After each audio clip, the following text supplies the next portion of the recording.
여러분 안녕하십니까. 스타쇼 정치다 김보건입니다. 윤석열 대통령이 오늘 두 가지를 수용했습니다. 조금 전 이재명 민주당 대표와 통화를 하고 다음 주 용산 대통령실에서 영수회담을 제안했고요. 또 정부는 내년 의대 신입생 지원 규모를 일부 조정해달라고 하는 국립대의 건의도 전격 수용했습니다. 1분 뒤에 짚어보도록 하고요. 저는 잠시 뒤에 뵙겠습니다.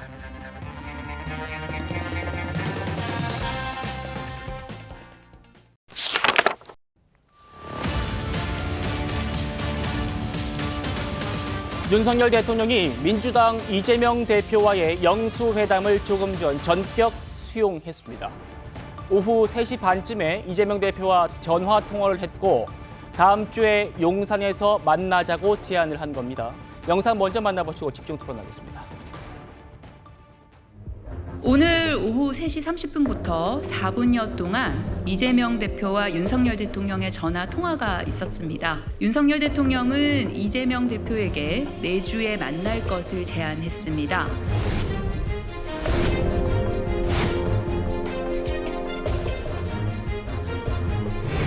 이 대표는 많은 국가적 과제와 민생 현장의 어려움이 많다며 가급적 빠른 시일 내에 만나자고 화답했습니다. 더불어민주당은 윤석열 대통령의 제안을 환영합니다.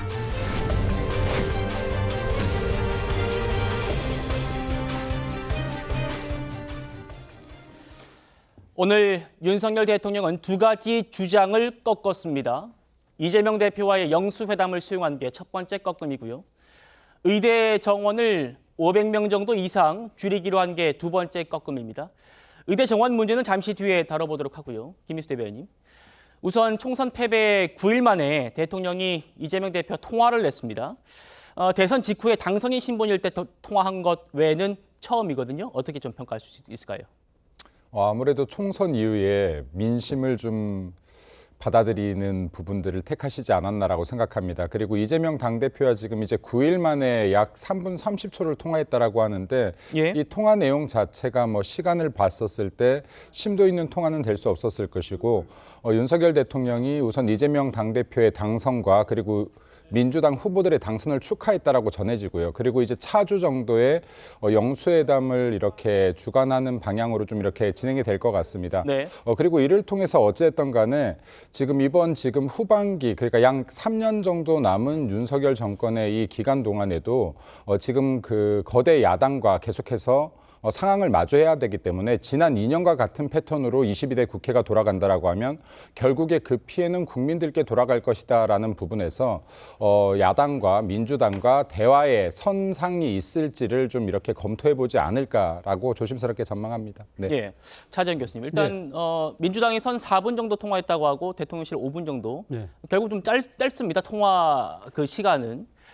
지금 뭐 오늘 통화에서 뭐 구체적인 뭐 그런 조율을 하거나 그러긴 힘들었을 것 같고 뭐 다음 이제 만남에서 아무래도 지금 뭐 구체적인 얘기를 할 것 같은데 일단 오늘 통화의 의미를 좀 먼저 좀 분석하신다면. 일단 뭐 저는 오늘 2024년 4월 19일이 윤석열 정부의 국정 운영의 일종의 터닝 포인트가 되는 날이 아닐까 하는 생각이 들어요. 앞서 말씀하신 것처럼 지금 야당 대표와의 만남을 이야기했고 그리고 또 의대 정원 문제에 있어서도 원칙 부분에서 상당히 유연한 태도로 돌아섰다. 이러한 부분들이 윤석열 대통령이 향후 국정 운영에 있어서 상당한 기조의 변화를 상징하는 것이라고 한다면 저는 상당히 긍정적으로 평가하고 싶습니다. 예. 그리고 무엇보다도 지금 야당 대표와의 만남 자체가 만약에 다음 주 초에 이루어진다고 하더라도 사실 취임하고 23개월, 1년 12개월 만에 만나는 만남이거든요. 이것은 진짜 헌정사상, 과거 권위주의 정권 시절에도 사실 이 지금 뭐 그때도 야당과의 대화는 항상 있었던 그런 상황을 감안해 보면 사실 좀 늦었다는 측면이 있습니다만 그럼에도 불구하고 윤 대통령께서 총선 민심이 지금 바라고 있는 부분을 그나마 적극적으로 사용하신 부분에 대해서는 저는 일단 박수를 보내고 싶습니다. 예. 4분에서 5분가량의 아주 짧은 통화였습니다만 이 통화 내용에서 어떤 말들이 오갔는지도 좀 짚어보면요. 우선 민주당 후보들의 당선을 축하하는 그런 메시지를 전했다고 합니다. 들어보시죠. 대통령은 일단 만나서 소통을 시작하고 앞으로는 자주 만나 차도 마시고 식사도 하고 또 통화도 하면서 국정을 논의하자고 말했습니다. 이 대표는 초청에 감사의 뜻을 전하고 대통령께서 마음 내주셔서 감사드린다고도 말했습니다. 이 대표는 또 저희가 대통령께서 하시는 일에 도움이 돼야 한다고 말했습니다. 윤석열 대통령은 이재명 대표를 포함한 더불어민주당 당선인들에게 축하 인사를 전하고 이재명 대표의 건강 및 안부를 물었습니다. 이재명 대표는 감사의 뜻을 표했습니다. 여야 없이 머리를 맞대고 지혜를 모아야 할 때입니다. 부디 국민의 삶을 위한 담대한 대화의 기회가 될 수 있기를 기대합니다. 정옥 의원님, 일단 총선 승리를 축하하고 또 이재명 대표는 감사하다는 그런 얘기를 했다고 하고 건강 얘기를 또 나눴다고 하고요. 아주 뭐 기본적인 그런 덕담 그리고 뭐 안부를 주고받은 그런 모습인데 일단 지금 차재원 교수님께서는 23개월 만에 영수회담 이미 늦었다라고 평가해 주셨습니다만 지금 총선 이후에 아마 국회 개원 시기쯤 돼야지 아마 그 영수회담이 성사되지 않겠나라는 기류도 있었거든요.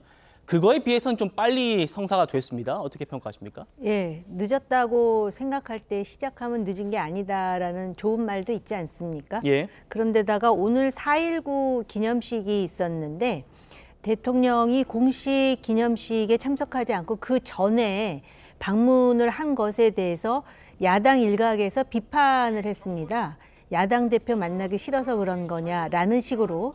그런데 대통령이 직접 민주당의 이재명 대표와 통화를 함으로써 그런 논란을 불식시키고 그리고 이제 그 현안이 많습니다. 지금 총리를 지명해서 임명하는 과정도 그렇고요. 네. 의정 논란과 관련해서도 야당의 협조가 필요합니다.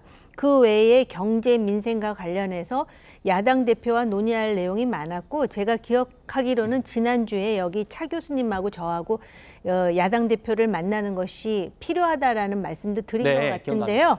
어찌됐든 간에 내주의 그 야당 대표와의 만남은 한마디로 지금 처한 어떤 그 위기적인 상황을 반전시키는 변곡점이 될 수 있다라고 기대해 봅니다.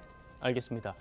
성진 부의장님, 일단 민주당 이재명 대표에게만 영수회담을 제안한 것 같아요. 지금 조국혁신당의 조국 대표도 나도 영수회담 하겠다라고 제안을 했는데 거기에 대해서는 응답이 없었고 대통령실에서 민주당 이재명 대표에게 일단 영수회담을 제안했습니다. 어떻게 좀 평가하십니까?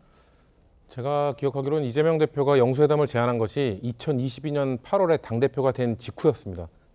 당대표 되신 이후에 윤석열 대통령께 영수회담 합시다라고 말씀을 드렸었는데 답장이 이제 1년 8개월 만에 온 겁니다. 이거를 참 불행이라고 해야 될지 다행이라고 해야 될지 참 애매한 상황인데요. 왜냐하면은 사실 총선 결과가 나왔을 때 이미 민심은 야당 대표를 만나라는 준엄한 심판을 내리신 겁니다. 그래서 우리 모두가 이번 주에 있었던 국무회의 모두 발언에서 야당 대표, 이재명 대표에 대한 영수회담을 수락한다든가 아니면 소통과 협치의 메시지를 낸다든가 그런 것들을 다 기대하지 않았습니까? 네. 그럼에도 불구하고 그때 아무런 메시지를 내지 않아서 어떻게 보면 여당도 야당도 모두 당황했었거든요. 그럼에도 불구하고 이번에 정말로 글쎄요. 어떤 것 때문에 결심을 하게 되셨는지 모르겠지만 공교롭게 오늘 여론조사, 우리가 봤던 여론조사가 발표된 이후에 이런 것들을 말씀하셨다면 총선 결과에서의 그런 민심을 제대로 읽지 못하신 게 아닐까. 그럼 이제 여론조사를 보고 읽으셨다면 저는 대통령을 보좌하고 있는 분들, 대통령실에 계신 분들이 제대로 된 보좌를 못하고 있다고 생각합니다. 물론 최종 결정, 최종 판단은 대통령께서 하시는 거겠지만 주변에서 이번 총선 결과를 이런 민심으로 받아들여야 됩니다라는 조언을 적극적으로 했어야 되는데 아무도 그걸 안 하지 않았던 거 아닌가라는 의구심을 가질 수밖에 없고 그럼에도 불구하고 지금 일단 이재명 대표와 만나게 되셨으니 지금 논의할 게 너무 많습니다. 경제도 위기고 안보 상황도 위기입니다. 그렇기 때문에 이런 거에 대해서 통을 넘어 논의를 했으면 좋겠고 더군다나 지금 야당이 저희 민주당이 지금 22대 국회에서도 거대 의석을 갖고 있지 않습니까? 지금 이 협치가 이루어지지 않으면 이 전국 교착 상태로 계속 갈 수밖에 없습니다. 그런 모습을 민주당도 그런 모습을 계속 보여드리는 거에 부담을 느끼고 불편함을 느끼고 있기 때문에 대통령께서 좀 전향적인 모습을 보여주신다면 충분히 협치가 이루어질 수 있지 않을까. 다음 주에 그런 협치의 메시지를 좀 더 내주시기를 기대해 봅니다. 예, 물론 이 대통령실의 이 영수회담 제안이 오늘 방금 보셨던 여론조사 발표 이후에 나오긴 했습니다만 대통령실이 이 여론조사를 보고 영수회담을 제안했는지 이건 확인되지 않았기 때문에 제가 단정적으로 말씀하신 부분에 대해서는 좀 짚어드리고 가겠습니다. 이재명 대표도 대통령과 통화한 사실을 언급하면서 직접 소회를 밝혔습니다. 함께 들어보시죠. 윤석열 탄핵 이게 뭐야 갑자기? 이거 안 읽은 거. 이건 내가 안 읽은 겁니다. 전 국민 25만 원 재난지원금 문제. 조금 전에 아마 발표 지금 했을 텐데 제가 윤석열 대통령이 전화를 하셔서 잠깐 통화를 했어요. 네. 통화를 했고 한번 보자고 만나자고. 지금 언론에 보도 브리핑 하지 않았나요? 네, 됐습니다. 네, 예. 했을 거예요. 네, 어쨌든 한번 보기는 봐야 되겠죠. 그때 뭐 얘기들 좀 나누면 될 것 같고 이번에 좀 만나면 이런 얘기를 주로 해야 되는데 이런 민생 관련된 개선책도 있을 수 있고요. 김일수 대변인. 네. 일단 이재명 대표도 당원들과의 그런 소통 그 공간에서 지금 대통령과의 영수회담 소식을 알렸고요. 지금 민주당의 반응을 보면 굉장히 좀 그래도 격식을 갖추었습니다. 대통령께서 하시는 일에 도움이 되어야 한다 이렇게 얘기도 했는데 아무래도 가장 시급한 문제는 뭐 국무총리를 비롯한 뭐 인선 문제 아니겠습니까? 어떻게 바라보십니까? 지금 먼저 그 국무총리 인선 문제 같은 경우는 안 그래도 지금 그 상당히 그 총선 이후부터 계속 이슈가 되고 있는데 실질적으로 이번에 그 임명되는 국무총리는 22대 국회와 함께 일할 총리 아니겠습니까? 그런데 뭐 21대 국회에서 청문회를 거치고 또 이것을 통과시키고 하는 것이 어떻게 보면 적절치 않다. 그렇기 때문에 이 국무총리 신임 국무총리는 5월 말 이후에 이렇게 진행될 가능성이 있지 않을까 좀 조심스럽게 전망을 하고요. 그리고 이제 오늘 같은 경우에 영수회담을 어떻게 보면 대통령이 이재명 대표에게 전화를 해서 이렇게 제안을 한 것인데 아까도 뭐 민주당에서 이야기하지만은 대통령이 너무 민심을 늦게 읽은 것이 아니냐라고 하는데 네. 손뼉도 마주쳐야 박수가 납니다. 예. 그런데 이러한 부분들 이번에 선거 결과를 가지고 너무 민주당이 자의적으로 민심을 가지각색으로 해석을 하는 것 같아요. 그런데 제가 봤었을 땐 대통령께서 이러한 지금 결정을 한 이면에는 이런 이야기를 했거든요. 발표할 때. 국민을 위해서라면 못할 것이 어디 있겠습니까? 라고 했습니다. 근데 이 말의 해석은 국민을 위하지 않는 것이면 어떤 것도 못하겠다도 된다라고 생각합니다.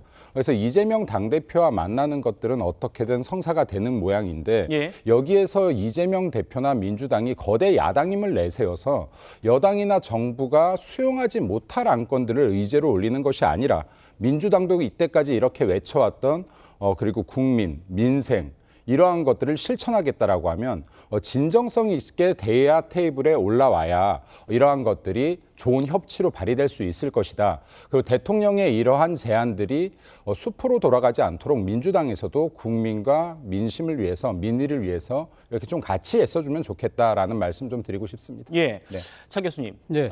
좀 늦은 감이 있다라고 평가를 주셨습니다만 일단 어쨌든 영수회담이 성사됐다는 점에는 좀 평가를 해야 될 것 같고요. 그렇죠. 예. 예. 그리고 여당에서도 지금 긍정적인 반응이 나왔습니다.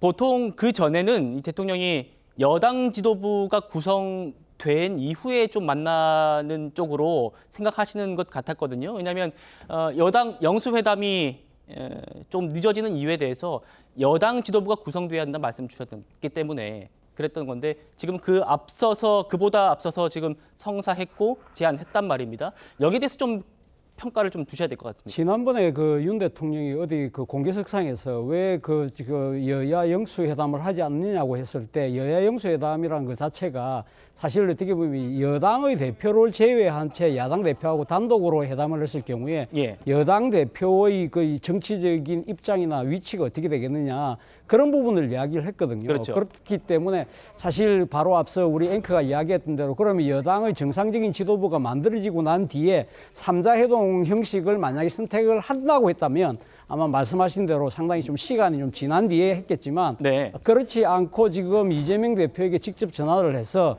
이 만나자고 한 거는 아마 제 생각에는 대통령과 지금 이재명 대표의 단독 양자회담의 형태를 취할 수밖에 없다는 생각이 들어요. 그것은 예. 그만큼 지금 선거가 지금 이 정권에게 전달한 상당히 엄중함을 대통령께서 아마 직접적으로 느끼셨기 때문에 이러한 부분들을 빨리 수용하는 것이 낫다고 판단을 했을 것 같고, 또 하나의 부분은 제가 네. 생각에 총리 인선과 관련된 겁니다. 총리는 사실은 여기 대통령이 지명한다고 해서 무조건 임명할 수 없는 거잖아요. 국회에서 인준 동의를 받아야 되는데 지금 또 다시 이 지금 거대 야당이 사실 총선에서 승리한 상황이고, 지금 이제 다음 국회가 되기 전이라고 한다 하더라도 현재 지금 그 21대 회기 내에서도 지금 민주당이 압도적인 가반을 갖고 있기 때문에 사실 어떻게 보면 야당의 이 협조를 받지 않고는 사실 단 한 걸음도 나갈 수가 없는 것이거든요. 그렇다고 한다면 대통령께서 지금 그 총리 지명을 안 하고 있잖아요. 그 부분은 아마 모르긴 몰라도 이번 이재명 대표와의 단독 회담이 이루어질 때 네. 사실은 뭐 이게 추천을 받는다까지는 아니라 하더라도 본인이 심중에 두고 있는 여러 인물들을 이야기를 하면서 이런 분들은 어떨까요 하면서 나름대로 양해를 구하는 절차를 거쳐서 인선을 하기 위해서라도 빨리 서둘러서 회담을 하는 것이 아닐까라는 것이 제 추측입니다. 예, 여러 가지 좋은 말씀 주셨던 것 같아요. 정호기 의원님. 그러니까 이제 영수회담이 성사되면 이제 여당 대표 없이 대통령과 야당 당수의 1대1 영수회담이 될 것 같아요. 지금 지난주부터도 영수회담의 필요성을 강조하셨기 때문에 그런 반대로 이재명 대표 쪽에서는 어떤 걸 좀 준비해 가면 좋겠다라는 제언을 하시는 게 있을까요? 지금 국정 운영이 잘 될 수 있도록 도와야 된다는 취지로 한마디 하지 않았습니까? 예. 그러니까 총리와 관련해서 어느 정도로 심도 있는 논의를 할지는 모르겠지만 적어도 야당에서 아주 반대할 만한 인사가 아니라면은 양해하는 선에서 야당 대표도 국정 운영과 민생을 위해서 이렇게 협조하고 있다라는 모습을 보여주는 것이 차기 대권을 노리는 야당 대표로서 오히려 그 실리적이지 않을까 이런 생각이 들고요. 요번에 이렇게 영수회담을 전격적으로 결정해서 제안을 했다라는 것은 그동안의 야당의 비판 그리고 여당 내에서의 좌절이 뭐냐면 대통령은 변하지 않을 것이다였습니다. 그런데 영수회담을 제안함으로써 대통령이 변할 수 있다. 네. 변하고 있다. 그래서 그 변화의 진정성과 폭에 따라서 사실 신뢰를 다시 회복할 수 있는 계기가 될 수 있는 것이거든요. 그렇기 때문에 대통령이 야당 대표를 만난다면 일단 총리 인준 문제 그리고 오늘 지금 그 의정 문제와 관련해서 총리의 담화가 있었습니다. 그래서 지방 거점 대학의 총장들의 건의를 받아들이겠다 한 만큼 예. 야당에서도 의정 이 대란이 빨리 해결이 돼야 국민의 어떤 그 안심하고 국민이 소위 의료 서비스를 받을 수 있는 거 아니겠습니까? 그러니까 그런 실질적인 문제에 대해서도 야당 대표가 협조하는 모습을 보는 것에 대해서 기대하고 있습니다. 예. 성치훈 부의장님, 젊은 정치인으로서 예, 다음 주 이뤄질 또 영수회담 굉장히 정치적인 의미가 큰데 여기서 좀 어떤 논의가 오갔으면 좋겠는지 한번 좀 제언을 해주신다면요.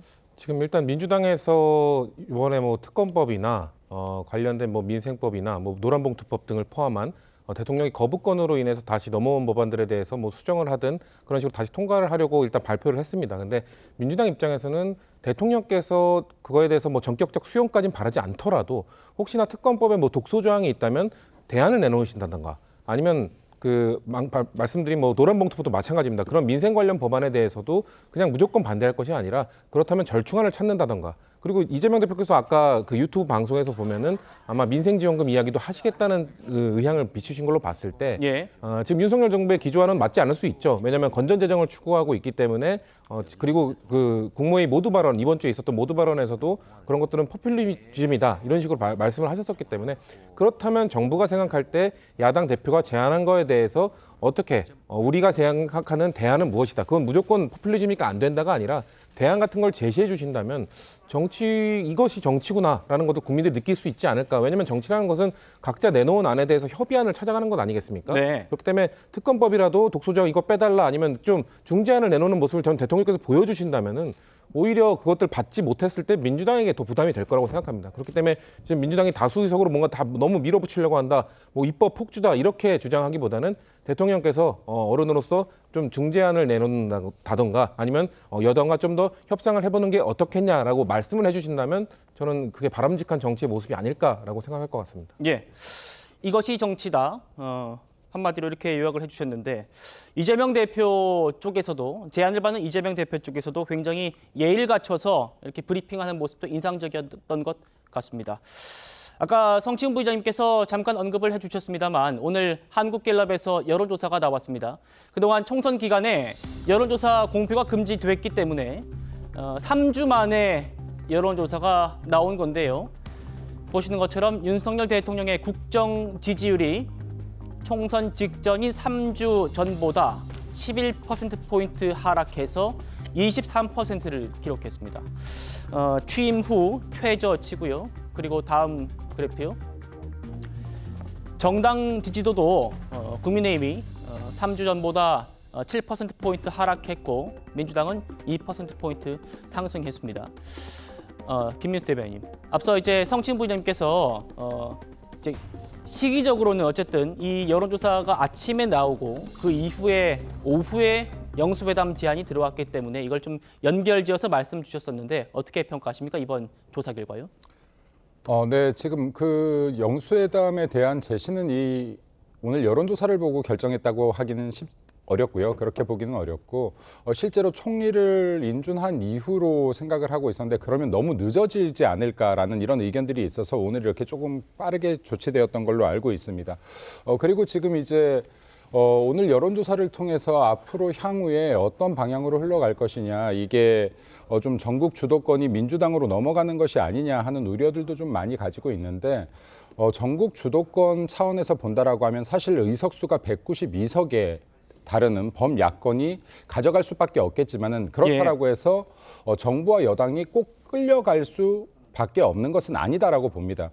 그것은 결국에 국민의 뜻이 있는데 지금과 같은 여론조사로는 끌려갈 수밖에 없다. 하지만 지금 우리들이 국민들의 뜻을 모아서 이 여론조사를 결과적으로 올리고 국민의 지지를 받는다면 이것은 의석수가 아무리 많다라고 하더라도 일방적인 통행을 할 수는 없을 것이다라고 생각이 듭니다.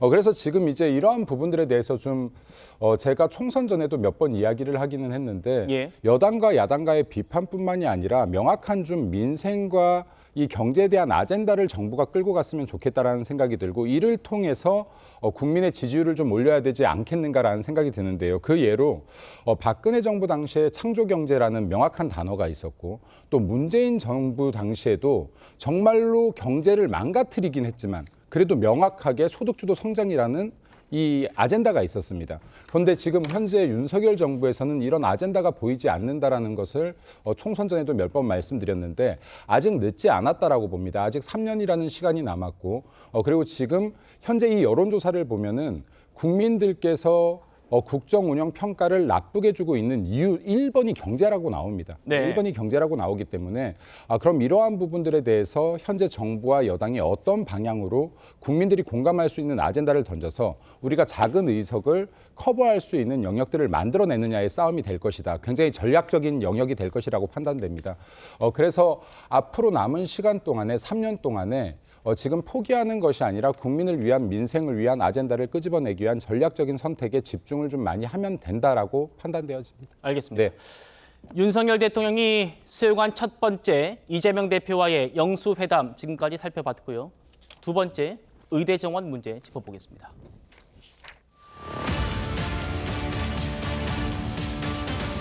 정부가 내년도 의대 정원과 관련해서 의과 대학들의 자율적인 조정안을 받아들이기로 했습니다. 2달 넘게 이어지고 있는 의정 갈등의 돌파구가 될 수 있을지 한덕수 국무총리의 설명부터 들어보시겠습니다. 총장님들께서는 2025학년도 신입생 모집에 한하여 정원 증원분의 50% 이상 100% 범위 내에서 신입생을 자율적으로 모집할 수 있도록 정부가 조속히 조치해 줄 것을 건의하셨습니다. 정부는 국립대 총장님들의 건의를 전향적으로 수용하여 자, 한덕수 총리의 브리핑 들어보셨는데요. 들어보신 대로 앞서 6개 국립대 총장들이 내년도 의대 정원 증원 규모를 한 50에서 100% 범위 안에서 좀 자율적으로 조정할 수 있도록 해달라 이렇게 건의한 걸 수용하겠다는 겁니다. 그러면 2,000명 증원 숫자 이거는 정부의 방침은 그대로입니다만 실질적으로 대학별로 숫자를 줄이기 때문에 실질적으로는 정원을 감축하는 그런 효과가 있습니다. 이렇게 되면 한 국립대에서 먼저 500명 정도가 감축할 수 있게 되고요. 또 사립대까지 가세하게 되면 모두 증원 규모는 1,000명까지도 늘어나게 됩니다. 차 교수님, 예. 사실상의 증원 축소 가능성을 열어달라는 그런 의견을 정부가 수용했습니다. 어떻게 좀 평가하십니까? 일단 뭐 지금 이 상당히 의료 파행이 상당히 장기화되면서 지금 국민들 특히 환자들의 불편이 상당히 커지고 있다. 이런 부분들에 대해서 정부가 지금 국정을 책임지고 있기 때문에 상당히 이런 부분들을 빨리 조치를 할 수밖에 없는 그러한 상황이었는데 예. 그동안 뭐 선거도 있고 이래서 상당히 좀 이렇게 좀 이 시간이 지나가면서 거의 이제는 벼랑 끝까지 지금 몰린 상황이다. 무엇보다도 지금 의대생들이 지금 사실 집단 유급의 상황에 지금 직면해 있거든요. 그러니까 의무 수업 일수라는 게 있지 않습니까? 그렇기 때문에 사실 지금 각 의대가 지금 지금 나름대로 휴학을 한 학생들에게 다시 돌아오라고 하면서 지금 수업을 재개를 했지만 학생들이 지금 안 돌아오고 있는 상황이거든요. 예. 만약 이것이 장기화될 경우에는 학생들이 대거 유급이 되면 만약에 지금 2,000명이 지금 내년 신입생이 들어오고 지금 현재 또 유급이 되면 내년에 지금 그럼 학사일정이 완전히 엉망이 돼버리는 거거든요. 그러면 사실상 의대 수업 자체가 완전히 무너지는 그러한 상황이다. 그리고 또 하나는 교수들께서 지금 사직을 했는데 한 40개 의대에서 한 3,000명에서 4,000명 정도가 사직을 했는데요. 민법상 이분들이 이 사직을 해도 뜻을 거둬들이지 않으면 자동적으로 한 달이 지나면 자동 사직이 될 수밖에 없어요. 그렇다고 한다면 지금 의대생들이 나중에 돌아온다 하더라도 이 지금 교수들의 다시 또 이 재임명 이런 부분들을 상당히 하기가 좀 쉽지 않다. 그리고 또 하나의 문제는 이 지금 정원 문제가 상당히 오락가락하는 상황이 된다고 한다면 지금 아마 늦어도 5월 초까지는 입시 요강을 확정을 해야 되는데 예. 이러한 부분들이 만약에 혼선이 빚을 경우에는 수험생들하고 학부모들에게도 엄청난 피해가 생길 수밖에 없다는 것이죠. 말 그대로 이제는 벼랑 끝까지 왔기 때문에 정부의 입장에서도 원칙을 고수하되 상당히 유연하게 여러 가지 그러니까 지금 후폭풍을 최소화할 수 있는 방향으로 좀 이 국정 운영의 묘를 발휘해야 되겠다고 생각을 한 것 같습니다. 예, 나름대로 이제 국정 운영의 묘를 발휘한 것이다라고 평가를 해주셨고요. 그러니까 제가 혹시 시청자 여러분들 오해하실까봐 한 번 더 정리를 해드리면요. 윤석열 정부에서 의대 정원 2,000명 이거를 물러서거나 이제 내려놓은 게 아닙니다. 이번에는 2,000명의 원칙을 그대로 두고 지금 요강이 어떻게 되어 있냐면 의대 정원 증원분의 50에서 100% 사이에서 의대들이 자율적으로 모집을 할 수 있기 때문에 그 포션을 적용하면 원칙은 2,000명 증원이지만 실질적으로는 1,000명에서 1,500명만 늘릴 수 있는 그런 가능성, 그런 방안을 제시한 걸로 볼 수 있고요. 그리고 이번 지금 수용은 내년도 학사 일정에 한해서입니다. 그러니까 내년도 2025학년도만 하는 거고 그 이후에는 또 다시 2,000명 원칙이 그대로 지켜질 수도 있다는 겁니다. 정옥 의원님. 지금 벼랑 끝이라 그러셨잖아요. 근데 벼랑 끝에서 문제를 해결하려면 전격적이고 신속해야 되거든요. 그리고 상대에게 명예로운 출구를 만들어줘야 돼요. 이거는 어떻게 보면 기본인데 지금 내용을 보면 어찌됐든 2,000명을 올해는 고집하지 않겠다라는 겁니다. 예. 최대한 1,000명까지도 좀 줄여서 증원할 수 있다라는 거예요. 그러니까 2,000명 증원이 아닌 1,000명 증원도 가능한 그런 상황을 만들어놨는데 그럼에도 2,000명 원칙은 그대로 고수한다고 하지 않았습니까? 네. 그러니까는 한마디로 지방대 거점 대학 총장들의 요구라는 형식을 빌어서 2,000명이 옳다. 그리고 2,000명의 원칙은 지켜지나 올해는 그들의 요구를 받아들여서 최대 1,000명까지 줄인다. 그러면 누구를 위한 명예로운 출구냐? 오히려 정부 쪽을 위한 명예로운 출구입니다. 이렇게 되다 보면은 의대생이나 의대 교수나 의뢰인들의 입장에서 볼 때 이거를 타협 가능한 양보 아니라 과연 생각할 것인가? 지금도 여전히 뭐라 그러냐면 원점 재검토를 주장하고 있습니다. 그렇기 때문에 어쨌든 고육책으로 이 안이 나왔고 사실 마음 같아서는 이러한 유연한 전략적인 그런 안이 총선 과정에서 대통령 담화에서 구체적으로 나왔었으면 좀 좋았을 텐데라는 아쉬움이 있습니다. 근데 문제는 뭐냐면은 이걸 가지고 당장 이 사안의 주도자라고 할 수 있는 의대 교수, 의대생 또 뭡니까 전공의 그리고 의료인들이 이것에 대해서 타협으로서 받아들일 것이냐, 이 문제는 또 다른 문제라는 점에서 매우 씁쓸합니다. 그렇기 때문에 이 의료인들에게 결국 여론이 압박을 해서 이들이 이 타협안을 받아들이지 않으면 안 되는 상황을 어떻게 조성할 것이며, 저는 이 과정에서 야당의 호응과 협조가 매우 중요하다. 그래서 내주에 야당 대표를 만날 때 이 문제에 대해서 논의가 돼서 야당이 협조할 수 있도록, 당장 지금 아파서 쓰러지고 또 그 상당히 극단적인 상황으로 몰리는 의료 소비자를 생각할 때 이거 자체가 너무 전격적이지 않는 것 같다라는 개인적인 생각이 듭니다. 네, 정호기 의원님께서는 비판적인 의견 쪽에 좀 더 무게를 실어주셨습니다만, 김희수 대변인님, 어쨌든 이 대통령이 이제 차 교수님께서 운영의 묘라는 표현을 써주셨어요. 아주 저는 적합한 표현이라고 생각하는데, 대통령 입장에서는 그동안 의료개혁의 원칙을 말씀해 오셨고, 그런 원칙을 고수하는 상황에서 운영의 묘를 발휘해서 어쨌든 타협의 지점을 찾아보자는 그런 묘수인 것 같거든요. 어떻게 좀 평가하십니까? 제가 볼 때는 두 가지 측면에서 좀 말씀드리고 싶은데, 하나는 대통령이 의료 개혁에 대한 명확한 의지를 지금 보였다. 네, 그리고 또 다른 한 방면으로는 현재 국민들이 의료 상황에 대해서 불편함을 겪고 어려움을 겪고 있는 부분에 대한 해결 의지를 보였다. 둘 다를 보였다라고 생각합니다. 왜냐하면 지금 이제 지난 2월에 의료개혁 4대 과제가 발표될 당시에요. 이게 그냥 정부 일방으로 발표된 것이 아니라 의료계와 130여 차례의 만남을 통해서 의견을 나누고 나서 발표된 과제들입니다. 그래서 대한민국의 의료개혁이 어떠한 방향으로 나갈 것이냐에 대해서 충분한 좀 논의들이 있었던 것이다. 그러한 과정에서 필수 의료와 지역 의료에 대해서 증폭적인 투자를 결정하기도 했고요. 그리고 전공의들의 처우 개선에 대한 문제, 그리고 의료 소송에 대한 부담 완화 문제, 이런 부분들은 의료계의 동의를 많이 얻었는데, 비단 지금 의사 증원 문제, 의대 증원 문제에 대해서 지금 크게 맞붙고 있는 상황입니다. 그런데 지금 이게요, 지난 27년 동안 의사 정원 한 명도 늘리지 못했습니다.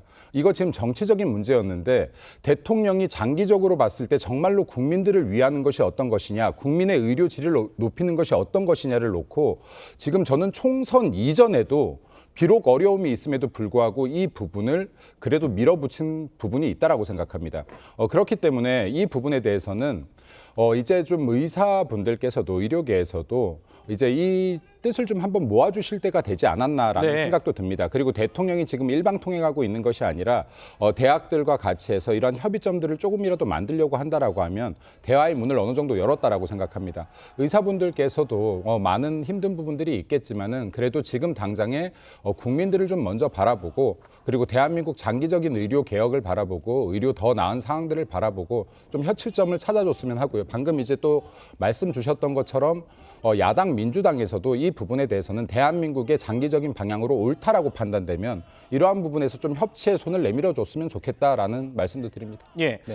다음 주 예정된 이 이재명 대표와의 영수회담에서도 대통령실에서도 이 의대 증원 문제를 아마 주요 이슈로 다루지 않을까 싶은데요. 마지막으로 성친 부의장님께 여쭤보고 넘어가도록 하겠습니다. 지금 저희 패널 분들께서 대화의 문을 좀 더 연 것이다. 그리고 운영의 묘를 발휘하는 것이다. 그리고 또 정호기 부의장님께서는 이게 원칙적으로는 어쨌든 2,000명을 고수한 거기 때문에 전공의들에게 어떻게 비칠지 모르겠다라는 평가를 주셨어요. 의견 주신다면요. 저도 방금 말씀하신 그 정호기 의원님 말씀에 좀 동의하는 부분이 있는데, 전공의들이 이 정도 안으로는 수용하지 않을 것 같습니다. 왜냐하면 지금 사실상 정부와 의료계가 거의 강대강으로 대치하고 있던 상황이기 때문에 정부는 한 발짝도 물러서지 않은 것처럼 아직까지도 느껴질 수 있습니다. 그렇기 때문에 지금 이 1,500명, 뭐 최대치가 지금 1,500명 되는 거 아닙니까? 500명 줄여서. 정부가 저는 6개 대학 총장 이외에도 그렇다면 다른 대학들도 자율적으로 이 정도까지 하는 것까지 전폭적으로 좀 여는 그 정도까지 제스처 좀 해줬으면 좋겠다는 생각이 있고, 다음 주에 이재명 대표를 만나더라도 이재명 대표가 이미 한 500명 선의 중재안을 제안한 적이 있지 않습니까?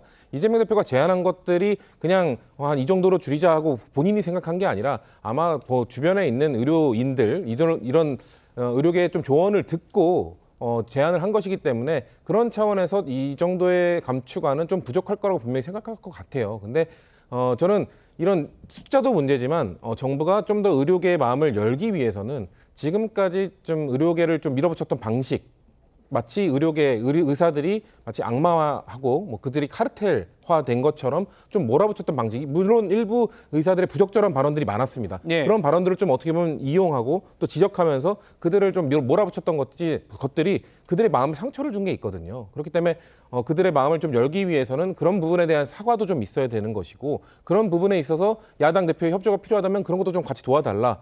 우리가 좀 아무래도 국가 대계를 위해서 좀 추진하다 보니 그들의 마음에 상처를 좀 많이 준 것 같은데, 야당이 좀 나서 달라는 그런 식으로 제안을 해주신다면 의료계의 마음도 야당의 마음도 좀 더 얻을 수 있지 않을까, 그런 말씀을 드려봅니다. 예.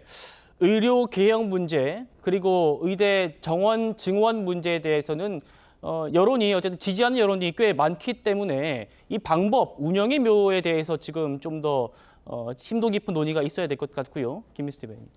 네, 이게 지금 참 마음이 아픈데요. 지금부터 2,000명씩 증원을 해도요, 이 2,000명이 의사로 다시 사회에 나올 수 있는데 10년이라는 시간이 걸려요. 그러니까 이게 지금 당장 일어나는 일이 아닙니다. 그리고 지금 의사들이 복귀 조건으로 걸고 있는 것들이 있습니다. 그러면 이것들이 과연 지금 맞는 것인지는 저는 아직도 의문을 던져요. 네. 그럼 2,000명 증원의 백지화를 요구하고 있고요. 그리고 군복무 기간 단축을 요구하고 있습니다. 보건복지부 장관 경질을 요구하고 있어요. 그 파업권을 보장해달라고 하고 있습니다. 지금 이러한 것들이 과연 다 달성되었을 때 국민들을 위한 의료 행위가 이루어질 수 있겠는가, 구조적으로. 이 부분에 큰 물음표를 좀 던지고 싶어요. 그래서 국민들께서 의료개혁에 대해서 큰 지지를 보냈던 것은 10년, 20년 후에라도 우리 아이들이 그리고 우리 국민들이 더 나은 의료 시스템으로부터 보호받기 위함인데, 지금 여기에서 말씀 주셨던 것들처럼 일방적으로 물러서야 된다라고 하면 대한민국의 앞으로 27년도 의료개혁을 이룰 사람은 단 한 명도 없을 것이다라고 예. 봅니다. 지금 윤석열 대통령이 총선을 앞두고도 이러한 부분의 피해를 감수하고라도 의료개혁을 이렇게 추진했다라고 한다 그러면 이러한 본질 자체는 퇴색돼서는 안 될 것이다라는 말씀도 좀 드리고 싶습니다. 알겠습니다. 다음 주에 있을 윤석열 대통령과 이재명 대표의 영수회담에서 부디 이 의대 증원 문제가 현명한 방법으로 좀 해결됐으면 좋겠습니다. 저희는 다음 주제로 넘어갑니다.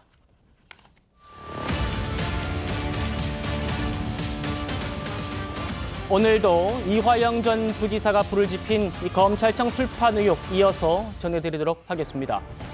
며칠 새에 이화영 씨 측의 주장이 조금씩 여러 번 바뀌면서 제2의 청담동 술자리 의혹이라는데 더 가까워지는 듯한 느낌이 듭니다.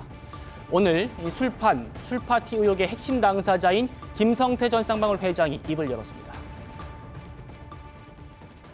CCTV 출정 기록 또 소환된 기록 담당 교도관들의 진술 확인하면 간단하죠. 이화영 부지사의 진술은 100% 사실로 보입니다.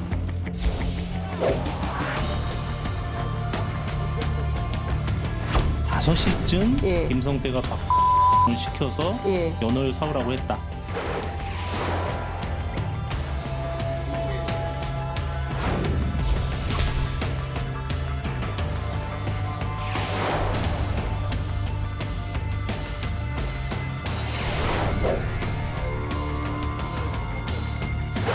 저하고 오랫동안 아주 가까운 형동생이었는데 이런 일이 좀 참담하고 그렇습니다.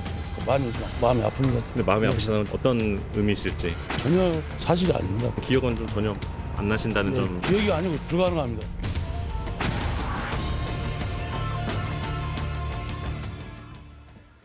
검찰청 술파티 의혹, 뭔가 흥건한 술자리가 있었던 것 아니냐는 이 의혹. 이화영 씨가 총선 직전인 지난 4일 법정에서 주장을 했고요. 지금 보름 정도 흐른 상황인데 김성태 전 회장이 처음으로 입을 연 겁니다. 이화영 씨와 김성태 씨의 주장 정말로 하나도 맞는 게 없습니다. 들어보시죠. 김성태가 검찰에서 연어 안주에 술까지 먹었다. 술을 마실 수가 없어요. 그건 상식적이지 않습니다. 검찰 정사 안에서 이제 저녁 식사를 했다고 하는데 그런 적이 있는지. 주말을 조사할 때는 여기 안에서 밥을 먹습니다. 구치관에서. 김성태가 시켜서 예. 연어를 사오라고 했다. 그 수원지검 바로 앞에 있는 예. 연어집인데 연어집. 그 집을 지명하면서 직원 시켜서 연어를 사오라고 했다 이런 주장도 그건 상식적이지 않습니다. 김성태와 검찰이 자신을 회유 압박했기 때문에 자신이 받은 부담감이 엄청났다. 김성태가 자기에게 협조해주면 검찰이 다 약속했다. 검찰 쪽에서 진술에 대한 어떤 회유 그런 걸 좀 보시거나 회유를 좀 당하신 적이 있으실까요? 아니, 전혀 뭐 그런 건 없고요. 검찰청사 안에서 회장님이 검찰에 협조해라 회의를 했다고 하는데 그런 적은 없고요. 6월 30일 날 마지막 조사를 했고 기억이 정확하지 않아서 예. 하루 이틀 앞일 수도 있을 것 같은데 네. 하루 이틀 이후인 것 같다. 6월 28일, 7월 3일, 5일 좀 몇몇 날짜를 얘기하긴 했잖아요. 저는 날짜 이런 거 기억 잘 못하겠어요. 그러니까 아예 그냥 뭐 식사를 거의 뭐 저녁에 같이 한 적 그냥 없다. 사실 무근이다. 이런. 예. 자, 그 술자리 의혹, 술자리에 있었다는 그 사람들, 그 멤버들, 그 등장인물들이 하나하나씩 추가로 등장하고 있는 그런 상황입니다.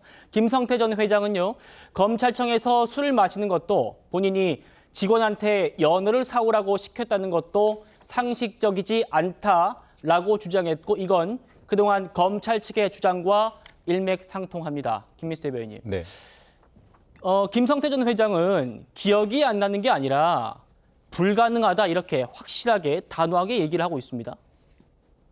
저도 뭐 학원에서 말하면 안 되겠지만은 감히 말씀드리면 예. 거짓말일 것이다.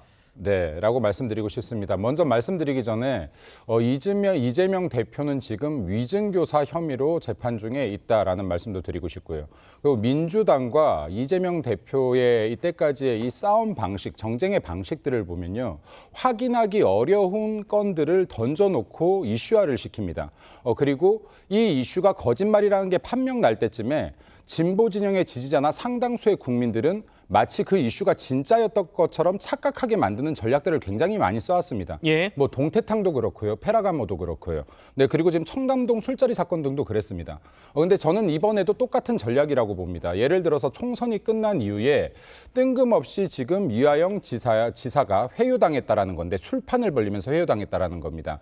이 건을 들고 나왔는데 이것은 앞으로의 이재명 대표가 가지고 있는 사법 리스크를 국민들의 여론을 통해서 지금 어느 정도 이렇게 가라앉혀 보겠다라는 전략도 분명히 포함되어 있을 거라고 봅니다. 왜냐하면은 지금 여기에서 지금 계속해서 거짓말이라는 것들이 나오고 있는데요. 이하영 지사의 이 진술 번복이 비단 이번에만 있었던 것이 아닙니다. 네. 23년 같은 경우에도 23년 5월에도요. 이미 이재명 대표에게 보고를 했었습니다. 그럼에도 불구하고 그 이후에 민주당 의원들이 다수가 찾아갔고요. 또 이제 민주당 당원들이 영치금 보내기 운동을 하면서 압박을 하기도 했었습니다. 예. 거꾸로 회유 작업이 일어났다라고도 볼 수 있는 정황이 있었습니다. 그러면 지금 이제 이하영 지사의 진술이 얼마나 신빙성이 있느냐 하는 것일 것인데 네. 지금 이 며칠 사이에 지금 일자가 일단 계속해서 변경되고 있고요. 네, 그리고 장소도 계속해서 변경되고 네. 있습니다. 그리고 또 38명의 교도관 전수조사를 했음에도 불구하고 이러한 사실을 본 적도 아는 바도 없다라고 지금 이 결과가 나오고 있습니다. 예. 그리고 이때까지 이 내용을 본다라고 하면은 일치가 가장 안 되는 것은 무엇이냐. 5월에 이미 이재명 대표에게 보고했다라고 했는데 6월 말에서 7월 초에 검사가 회유했다라는 것 자체가 논리적으로 맞지 예. 않습니다. 네, 그래서 이러한 부분들을 좀 볼 때 네. 이게 진술에 상당히 거짓일 확률이 높다라고 판단되어지고요. 이것을 섣불리 지금 이재명 대표와 민주당이 활용해서 정쟁적으로 나서고 있는 부분에 대해서는 굉장히 잘못하고 있는 행동이다라는 것까지 말씀드리겠습니다. 알겠습니다. 네. 정말 방대한 그 네. 기간에 걸쳐서 있었던 일을 말씀해 주셨습니다. 방금 전 들으셨습니다만 이화영 전 부지사 측이요. 김 전 회장, 김성태 전 회장한테 연어를 사다 준 인물이라고 지목한 사람이 있습니다. 어제 저희 TV조선이 단독 보도를 했습니다. 그 쌍방울 관계자 A씨와 통화를 해봤는데요. 저희가 목소리는 들려드릴 수 없고 이렇게 그래픽으로 준비했습니다. 검찰청 내 술자리는 황당한 얘기다.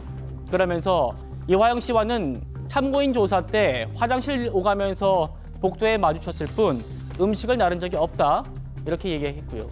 또 이화영 씨 측에서 이렇게 얘기했죠. 1층, 2층으로 음식물이 들어갈 수 없다고 하니까 그게 아니라 지하 1층으로도 들어갈 수 있어요 라고 주장을 했는데 거기에 대한 또 반박이 나온 겁니다. 지하 1층으로 들어간 적이 없다. 실제로 검찰 측 관계자도 지하 1층으로 들어갈 수는 없다고 합니다. 그리고 1층과 2층에서 모두 신체 검사를 하기 때문에 음식도 들어갈 수 없다는 거고요. 수원지검에서도 이렇게 비공개 소환 때 지하로 부르는 경우는 있지만 음식물 반입은 금지된다. 이렇게 얘기를 했습니다. 자, 예, 정호 김의님. 우선 두 가지 정황이 연상이 되는데요. 아까도 언급하신 그 청담동 술자리. 그때 그 첼리스트가 가수와 노래 제목을 얘기합니다. 그러면은 전혀 그 상황을 모르는 사람들은 이거 진짠가 보다 이런 착각을 하게 되거든요. 그런데 지금 이번에도 연어가 나오더라고요. 연어를 주문했다 이런 얘기가 나오면서 지금 그 이화영 부지사 측의 변호사가 김광민이라는 사람 아닙니까? 얘기인즉슨 결국은 술자리 파티를 열어서 회유를 했고 그렇기 때문에 그 이재명 대표에게 보고했다. 이재명 대표가 방부 비용이라든지 또는 스마트팜과 관련해서 인지하고 있다. 이 얘기를 하려고 했다라는 거 아닙니까? 그런데 지금 그 시 계열로 보면 말입니다.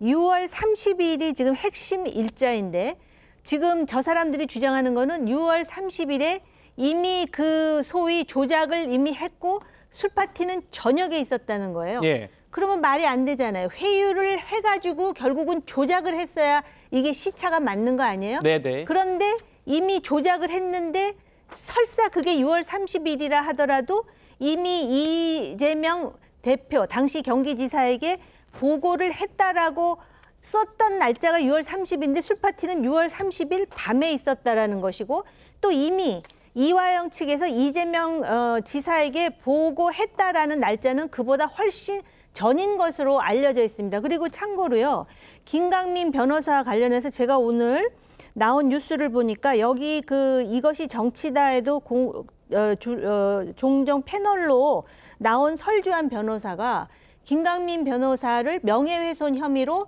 지금 고소를 했습니다. 예. 그 고소한 이유가 뭐냐면은 마치도 이화영 부지사로 하여금 그 당시 설주한 변호사가 이화영의 원래 변호사였는데 자기는 변호 업무만 했을 뿐인데 검찰에 협조하라고 마치도 설주한 변호사가 얘기한 것처럼 해서 자신의 명예를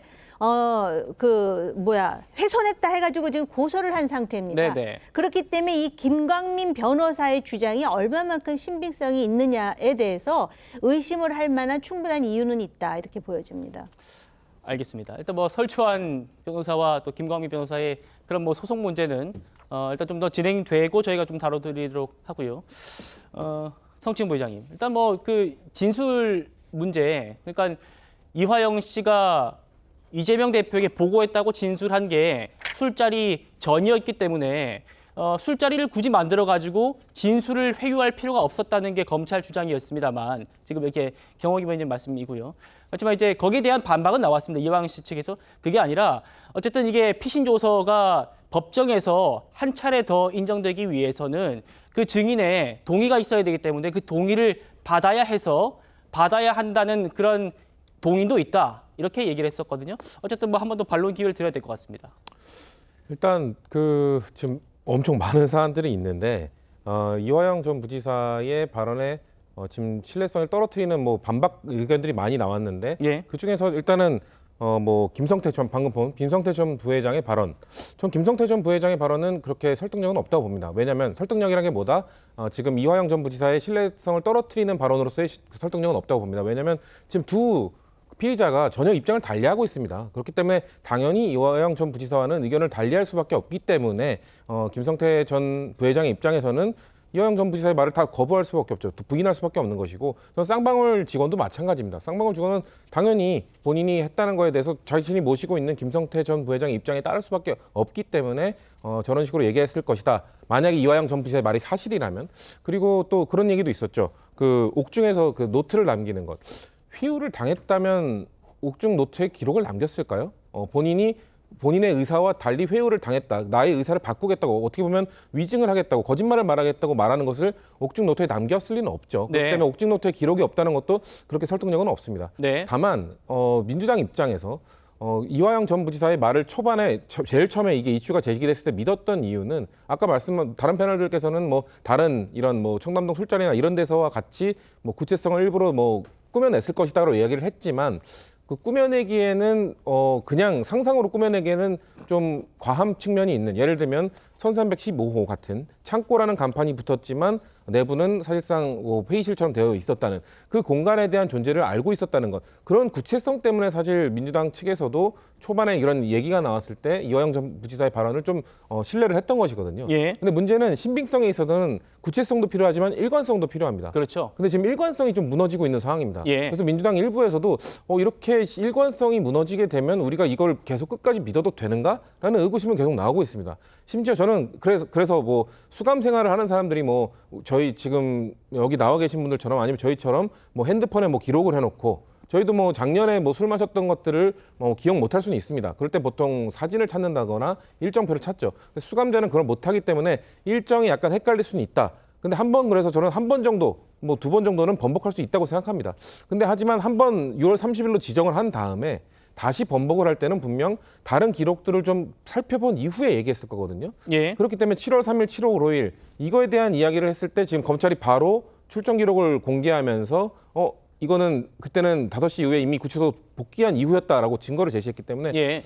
지금 상황에서는 이화영 전 부지사의 신빙성이 더 떨어진 상황이라고 저는 봅니다. 이거를 회복하기 위해서는 이화영 전 부지사가 이걸 또 입장을 밝혀야죠. 왜 이런 것인지, 아니면 날짜를 또 번복하겠다면 전 번복하시라고 말씀을 드리고 싶습니다. 왜냐하면 헷갈릴 수 있으니. 근데 그거에 대해서 또 검찰이 바로 반박하면 저는 그 정도 단계까지 가면 이화영 전 부지사의 말에 의존할 수밖에 없는 민주당 측에서도 매우 곤란한 상황이 오지 않을까. 사실 민주당이 뭐 수사 권한이 있는 것도 아니고 네. 다른 스모킹건을 쥐고 있는 것도 아닙니다. 사실상 이화영 전 부지사가 거짓말을 할 리 없고 구체성을 갖고 이야기를 했기 때문에 믿어주고, 만약 그 말이 사실이라면 정말 국기문란 상황이기 때문에 그거에 대해서 문제 제기를 한 것인데, 지금의 상황에서는 여러 가지 몇 번의 이 핑퐁 과정에서 이화영 전 부지사의 신빙성은 좀 떨어진 상황은 아닌가라고 저는 개인적으로 생각하고 있습니다. 예. 진술의 신빙성을 인정받기 위해서는 첫째, 구체성을 띄어야 되고, 둘째, 일관성이 있어야 된다. 그런데 이화영 씨의 진술은 처음에는 구체성은 있었는데 일관성이 점점 떨어지고 있다는 게 성침 부의장의 분석이셨는데요. 그런데 제가 보기에는 이 구체성도 조금 무너지는 것 같습니다. 가장 대표적인 게 이 교도관 문제예요. 교도관들 위치를 두고 이화영 전 부지사 측과 김성태 전 회장의 입장이 엇갈렸거든요. 그러니까 이 전 부지사 측은 교도관이 검사 휴게실 출입을 통제당해서 못 들어갔다 이렇게 밝혔는데, 김성태 전 회장은 그렇지 않다고 밝히고 있습니다. 들어보시죠. 그 검사 휴게실을 얘기를 계속 하는데 거기 이제 교도관이 못 들어가니까. 가서 구절 보시면 아시겠지만 교도관들이 바로 옆에 입회해 있습니다. 검사 휴게실 안에서. 예, 그 안에도 의자가 다 있습니다. 교도관들이 대기하는데. 진술 녹화실 같은 경우에는 찾았습니다. 똑같습니다. 예. 그러니까 이 김성태 전 회장은 검사의 휴게실 안에도 교도관이 대기하는 그런 장소가 있고 어디서든 교도관과 함께 했다 이렇게 주장하고 있는데, 이화영 씨 측에서는 교도관이 안 보는 교도관의 사각지대가 있었다 이렇게 얘기를 하고 있거든요. 그래서 오늘 수원지검이 또 추가로 공개하는 걸 좀 보여드리겠습니다. 이 사진인데요. 자, 이 진술 녹화실에서 술자리가 있었다라고 이화영 씨 측이 주장을 했죠. 그 진술 녹화실을 검찰이 공개한 겁니다. 자, 검찰 주장은 뭐냐면 여기서 사각지대가 어디 있는지 찾아보세요. 이게 검찰의 얘기입니다. 설령 이화영 씨 측 주장대로 교도관들이 그 내부에 못 들어갔다고 하더라도 밖에서 검찰 이 진술조사실 밖에서 교도관들이 충분히 내부를 확인할 수 있는 그런 구조 아닙니까? 라는 게 수원지검의 얘기입니다. 차정 교수님, 어떻게 보셨습니까? 아무래도 뭐 지금 검찰이 지금 어제 공개했던 그 출정 일지나 오늘 또 지금 이야기했던 조사실의 이제 구조를 담은 사진 같은 걸 본다고 한다면 앞서 패널들이 말씀하신 대로 이화영 전 부지사의 주장에 신빙성이 상당히 떨어질 수밖에 없는 그런 상황이라는 생각이 들긴 듭니다. 그럼에도 불구하고 저는 또 한편으로 약간 고개가 갸웃거려지는 부분은 아까 우리 성시훈 부의장께서도 말씀을 하셨지만 이 지금 이하영 부지사가 지금 상당히 오랫동안 지금 영의 몸이 영의 신세인 지금 사실 피의자 신분의 구속 상태라는 것이죠. 그러다 보면 본인의 기억이 오락가락할 수도 있고 자신의 그러니까 여러 가지 기억을 일종의 반추해낼 수 있는 메모라든지 기록 예. 같은 것들이 없을 가능성도 있다는 부분도 감안할 필요가 있다. 그리고 또 한편으로는 뭐 교도관들이 사실은 뭐 지금 검찰의 주장에 따르면 상당히 뭐 그런 일이 없었다고는 이야기하지만 그 교도관들이라는 분들이 사실은 다 법무부 소속이고 검찰의 영향력에서 벗어날 수 없는 분들이라 예. 그런 측면에서도 한 번쯤 고려를 할 필요가 있다.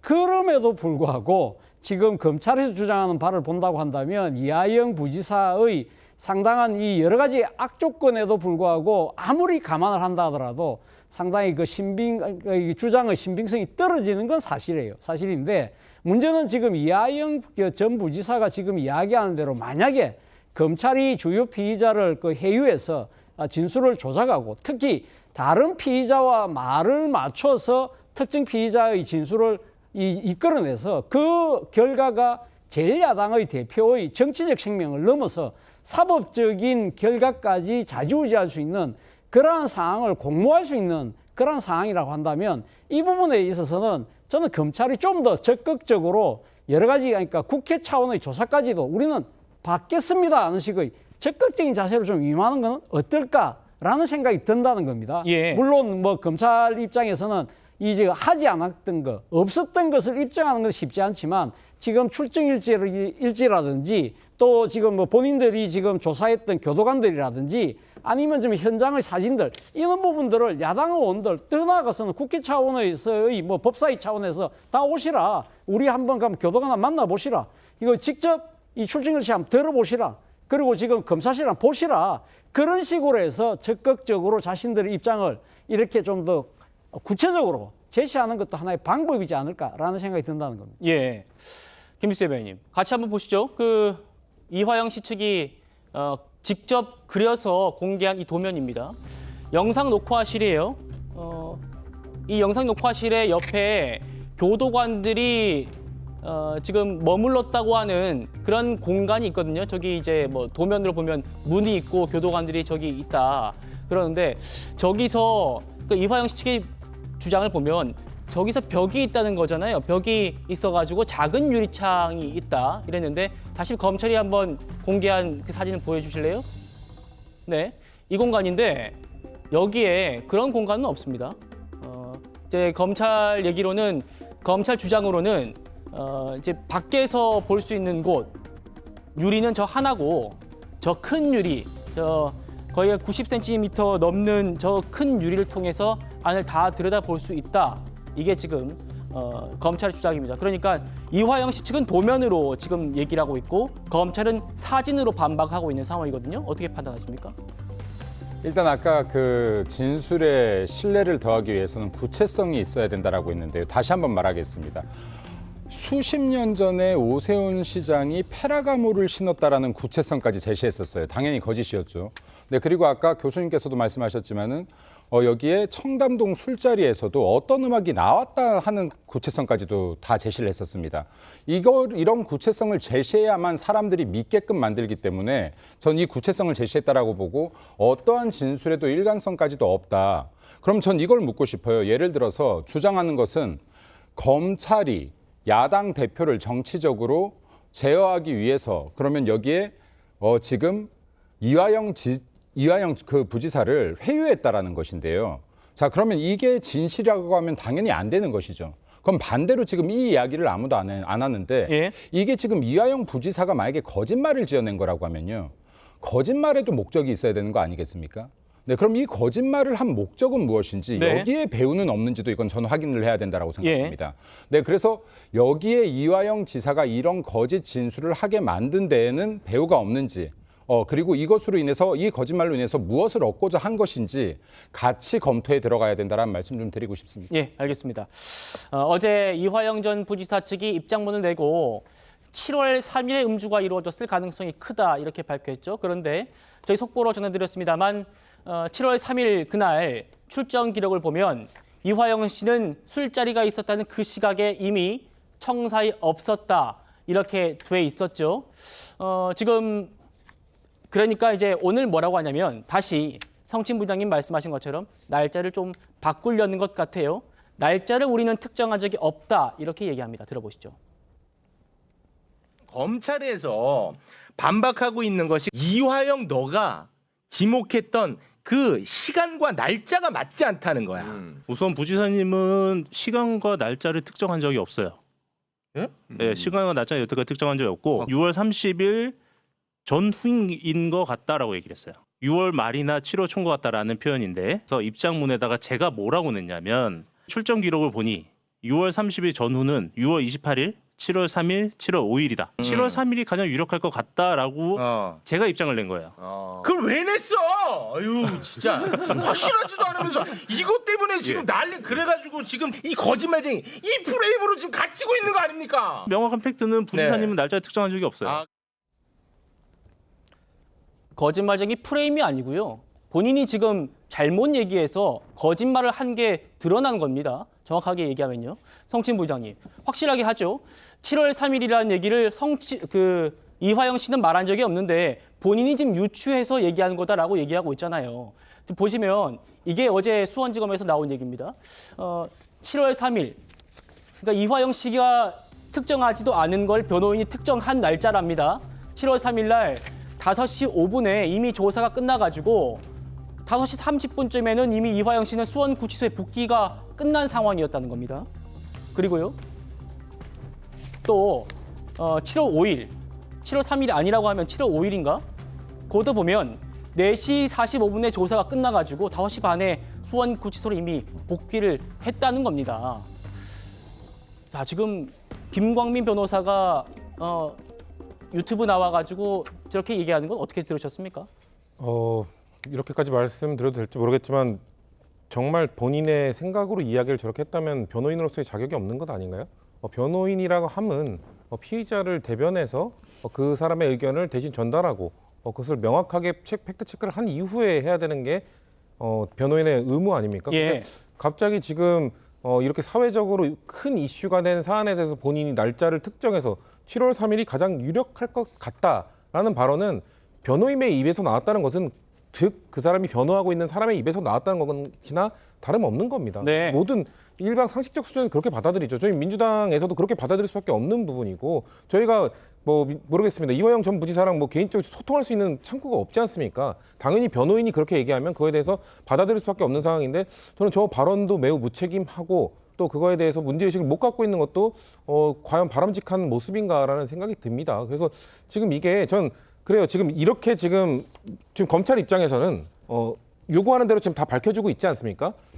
이 상황에서조차도 음모론이 나오고 있습니다. 근데 음모론이 나오고 있을 때 좀 전향적으로 그냥 검찰이 더 많이 공개를 했으면 좋겠습니다. 저는 깔끔하게 이 문제를 털기 위해서는 그렇다면은 5시 이후에 지금 자꾸 술을 마셨다고 하고 있는 것인데 그렇다면 그 부근 기간 좀 넓게 잡아서 5시 이후에 사실상 거기 검찰 안에 머물렀던 적이 없다라는 기록을 보여준다든지 그리고 김성태 부회장과 함께 동시에 왔던 그 기록도 5시 이후에 있었던 적은 없었다든지. 왜냐면은 이렇게 되면 또 기록까지 조작했다. 저는 그 국민적 상식 수준에서는 기록 조작에는 절대 동의하지 않을 거라고 보거든요. 예. 왜냐면은 그 출정 기록까지 조작을 하려고 한다면은 구치소와도 점점 아는 사람이 많아집니다. 이거를 조작에 가담하는 사람이 많아지기 때문에 그건 사실상 불가능하기 때문에 그 정도 선까지 좀 검찰이 저는 이거를 빠른 시간 내에 털어줬으면 좋겠다는 생각이 들고 저는 제 개인적인 생각입니다만 오늘 구치소 방문한 이 당 의원들의 그리고 당선인들의 발언을 봤을 때 당 내에서도 기류가 조금은 좀 바뀌고 있다고 봅니다. 왜냐하면 오늘 발언한 분들의 모든 발언을 보면 사실이라면 얘기가 들어갑니다. 이전에는 대표께서 제가 아까 말씀드린 것처럼 최초의 이화영 전 부지사의 발언을 들었을 때는 100%까지 이야기를 하지 않았습니까? 예. 근데 이제 그 뉘앙스가 좀 톤다운돼서 좀 사실이라면 쪽으로 흐르고 있는 상황을 봤을 때 당 내에서도 저는 일부가 이제 이화영 전 부지사의 말을 100% 믿어줄 수 없다. 이런 의견들이 좀 늘어나고 있는 거라고 저는 개인적으로 판단하고 있습니다. 그러니까요. 이재명 대표가 분명히 100% 사실로 보인다라고 얘기를 했죠. 그래픽 한번 보죠. 그동안 이화영 씨의 주장이 어떻게 바뀌어 왔는가.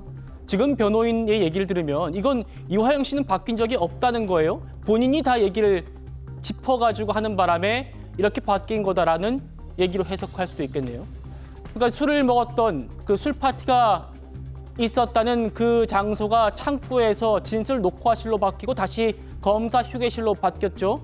그리고 시기도 6월 30일 직후라고 했다가 직후라는 게 어떻게 6월 30일이냐, 7월 3일 가능성이 크다라고 했다가 방금 들으셨습니다만 7월 3일이라고도 한 적이 없다. 내가 짐작한 거다라고 얘기를 하고 있습니다. 정호기 배우님. 본질을 다시 확인해야 되는데요.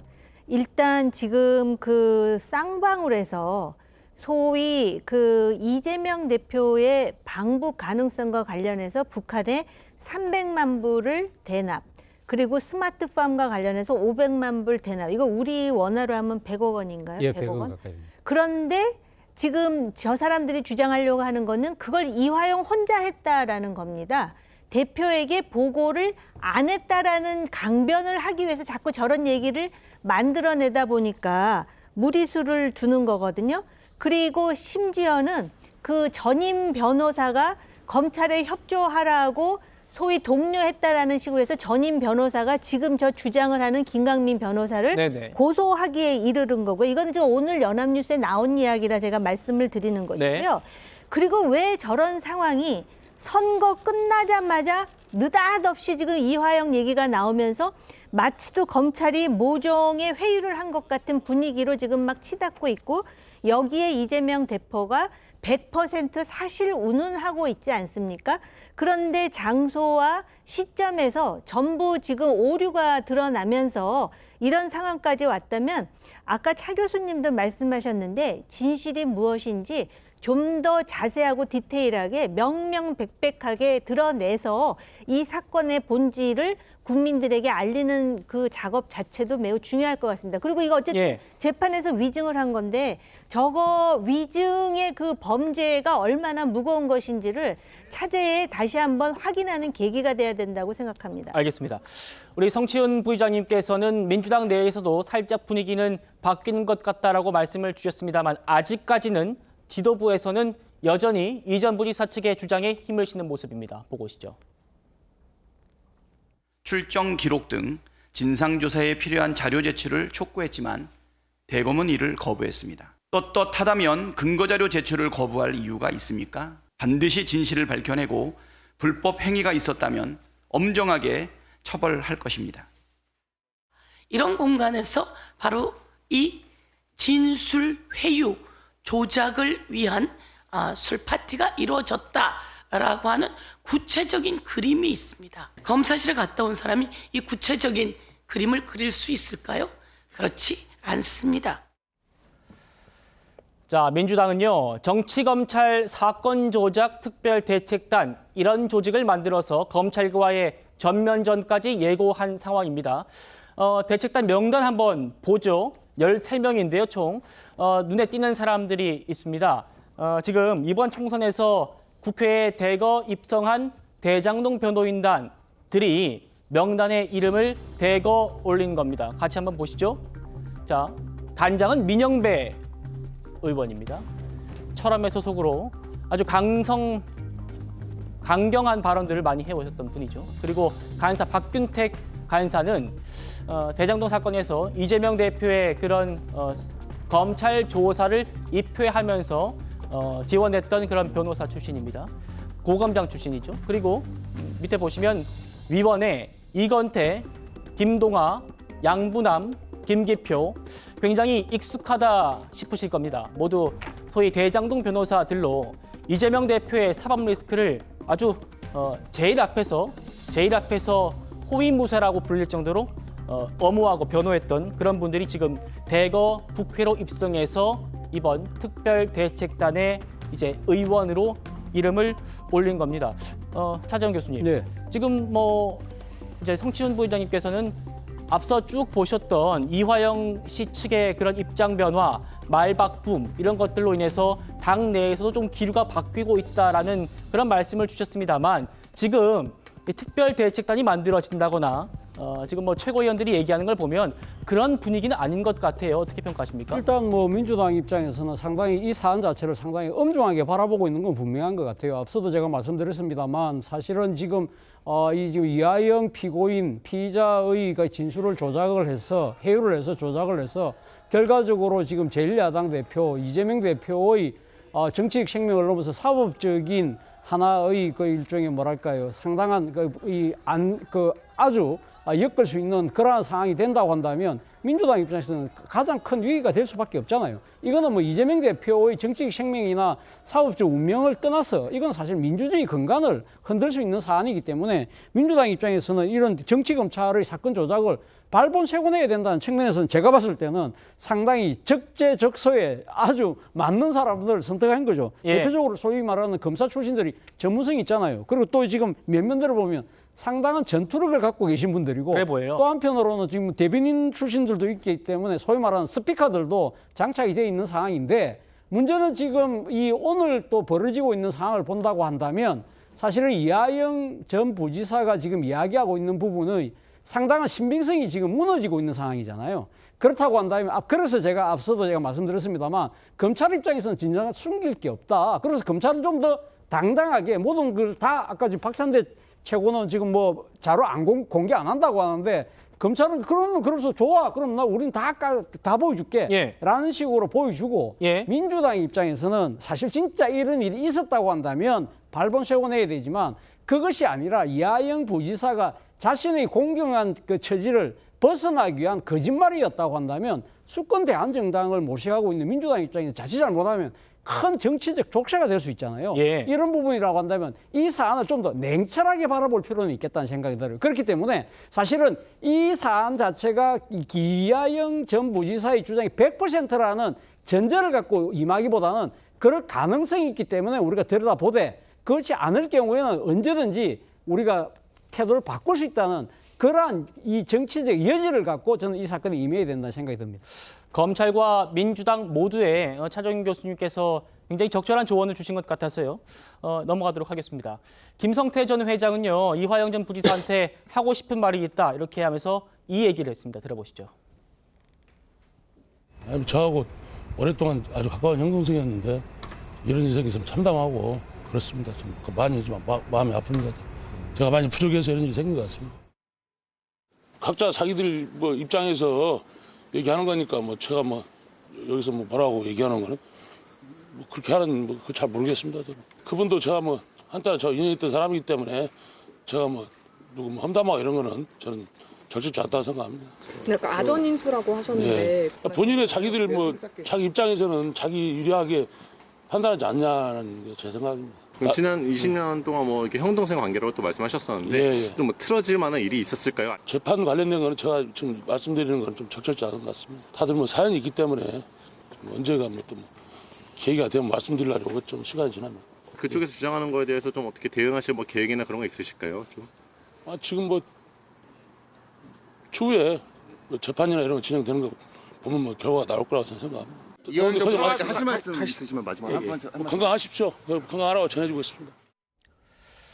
김일수 대변인, 이재명 대표는 100% 사실로 보인다. 이화영 씨의 주장이 그렇게 얘기했습니다만 이화영 씨가 법정에서는 나 얼큰하게 술을 마셨다라고 했더니 그 뒤에는 이제 변호인이 입만 댔다, 술 냄새만 맡았다, 마시지 않았다라고 했고 그 뒤에는 또 술이 뭐가 중요하냐 이렇게 얘기를 한 상황이기 때문에 지금 흘러가는 정황만으로는 이화영 씨의 주장이 좀 신빙성이 무너지고 있다는 그런 말씀에 모든 패널들이 공감해 주시고 계십니다.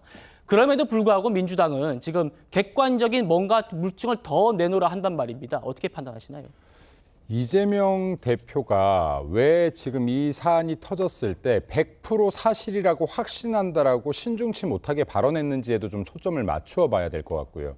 민주당이 지금 이번 총선에서 대승을 거뒀다라고 해서 너무 고개를 들고 있는 것이 아니냐. 이번 총선의 선거 결과와 관계없이요. 이재명 당대표의 사법 리스크는 사라지지가 않았습니다. 대장동, 백현동, 성남FC, 그리고 불법 대북 송금, 그리고 위증 교사, 공직선거법, 너무나 많은 이런 사법 리스크가 있는데 지금 공천 당시부터요. 이렇게 대장동 변호사들을 대거 투입시키는 이유를 많은 사람들이 이재명 당대표의 사법 리스크를 여전히 방탄하기 위해서이다.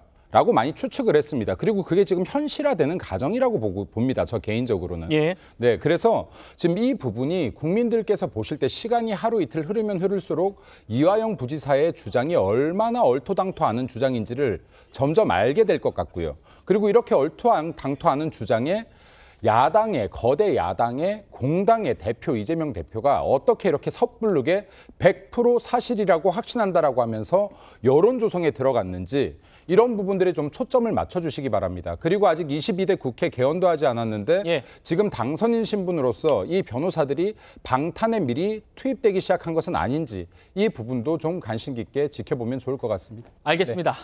이번 주에 여기까지 하고요. 저는 다음 주제로 넘어갑니다.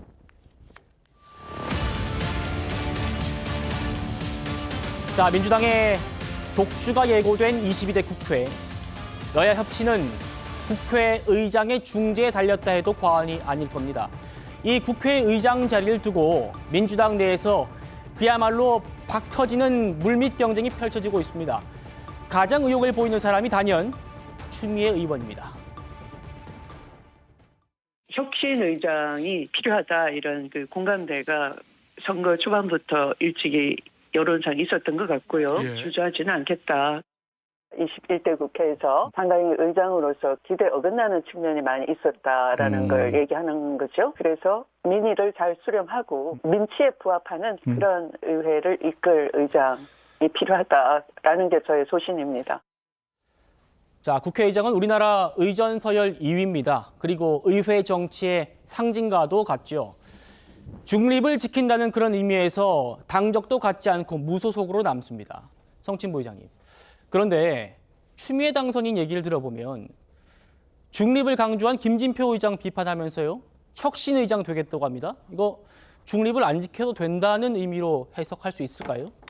뭐 그런 쪽으로 해석이 될 여지가 다분합니다. 근데 전 세계 국회의장은 타입이 여러 가지가 있습니다. 중립형 의장도 있지만 당파적 성향을 띠는 의장도 있기 때문에 추미애 의장이 말하는 혁신 의장이라 함은 아마도 미국의 하원 의장 같은 당파성을 그대로 유지하면서 강한 권한을 갖고 뭔가 이니셔티브를 이끌고 가겠다는 그런 의지로 보이는데, 근데 문제는 한국의 국회의장은 그런 미국의 하원 의장과 같은 타입이 아닌 영국의 하원 의장과 같은 중립형 의장을 추구하도록 세팅이 되어 있습니다. 2002년에 그 당시 이만섭 국회의장 때 국회법 개정을 통해서 당적을 보유하는 걸 금지하도록 해놨고요. 근데 거기에 포인트가 또 있습니다. 그 국회의장이 되는 순간 당적 박탈이 되는 것이 아니라 본인 스스로 탈당계를 제출하도록 되어 있습니다. 그 의미가 뭐냐면 작은 포인트 차이지만 국회의장 스스로 본인은 중립형 의장을 추구하겠다는 그 결심을 하고 탈당계를 제출하라는 의미가 담겨 있는 것이거든요. 그리고 2012년에 또 국회 선진화법 때 그 이전에 문제가 됐던 국회의장이 갖고 있는 직권상정 권한, 그걸 사실상 뭐 천재지변, 국가 위기 상황 이렇게 제한을 하면서 국회의장이 마음대로 아무 법안이나 직권상정을 할 수 없도록 만들어놨습니다.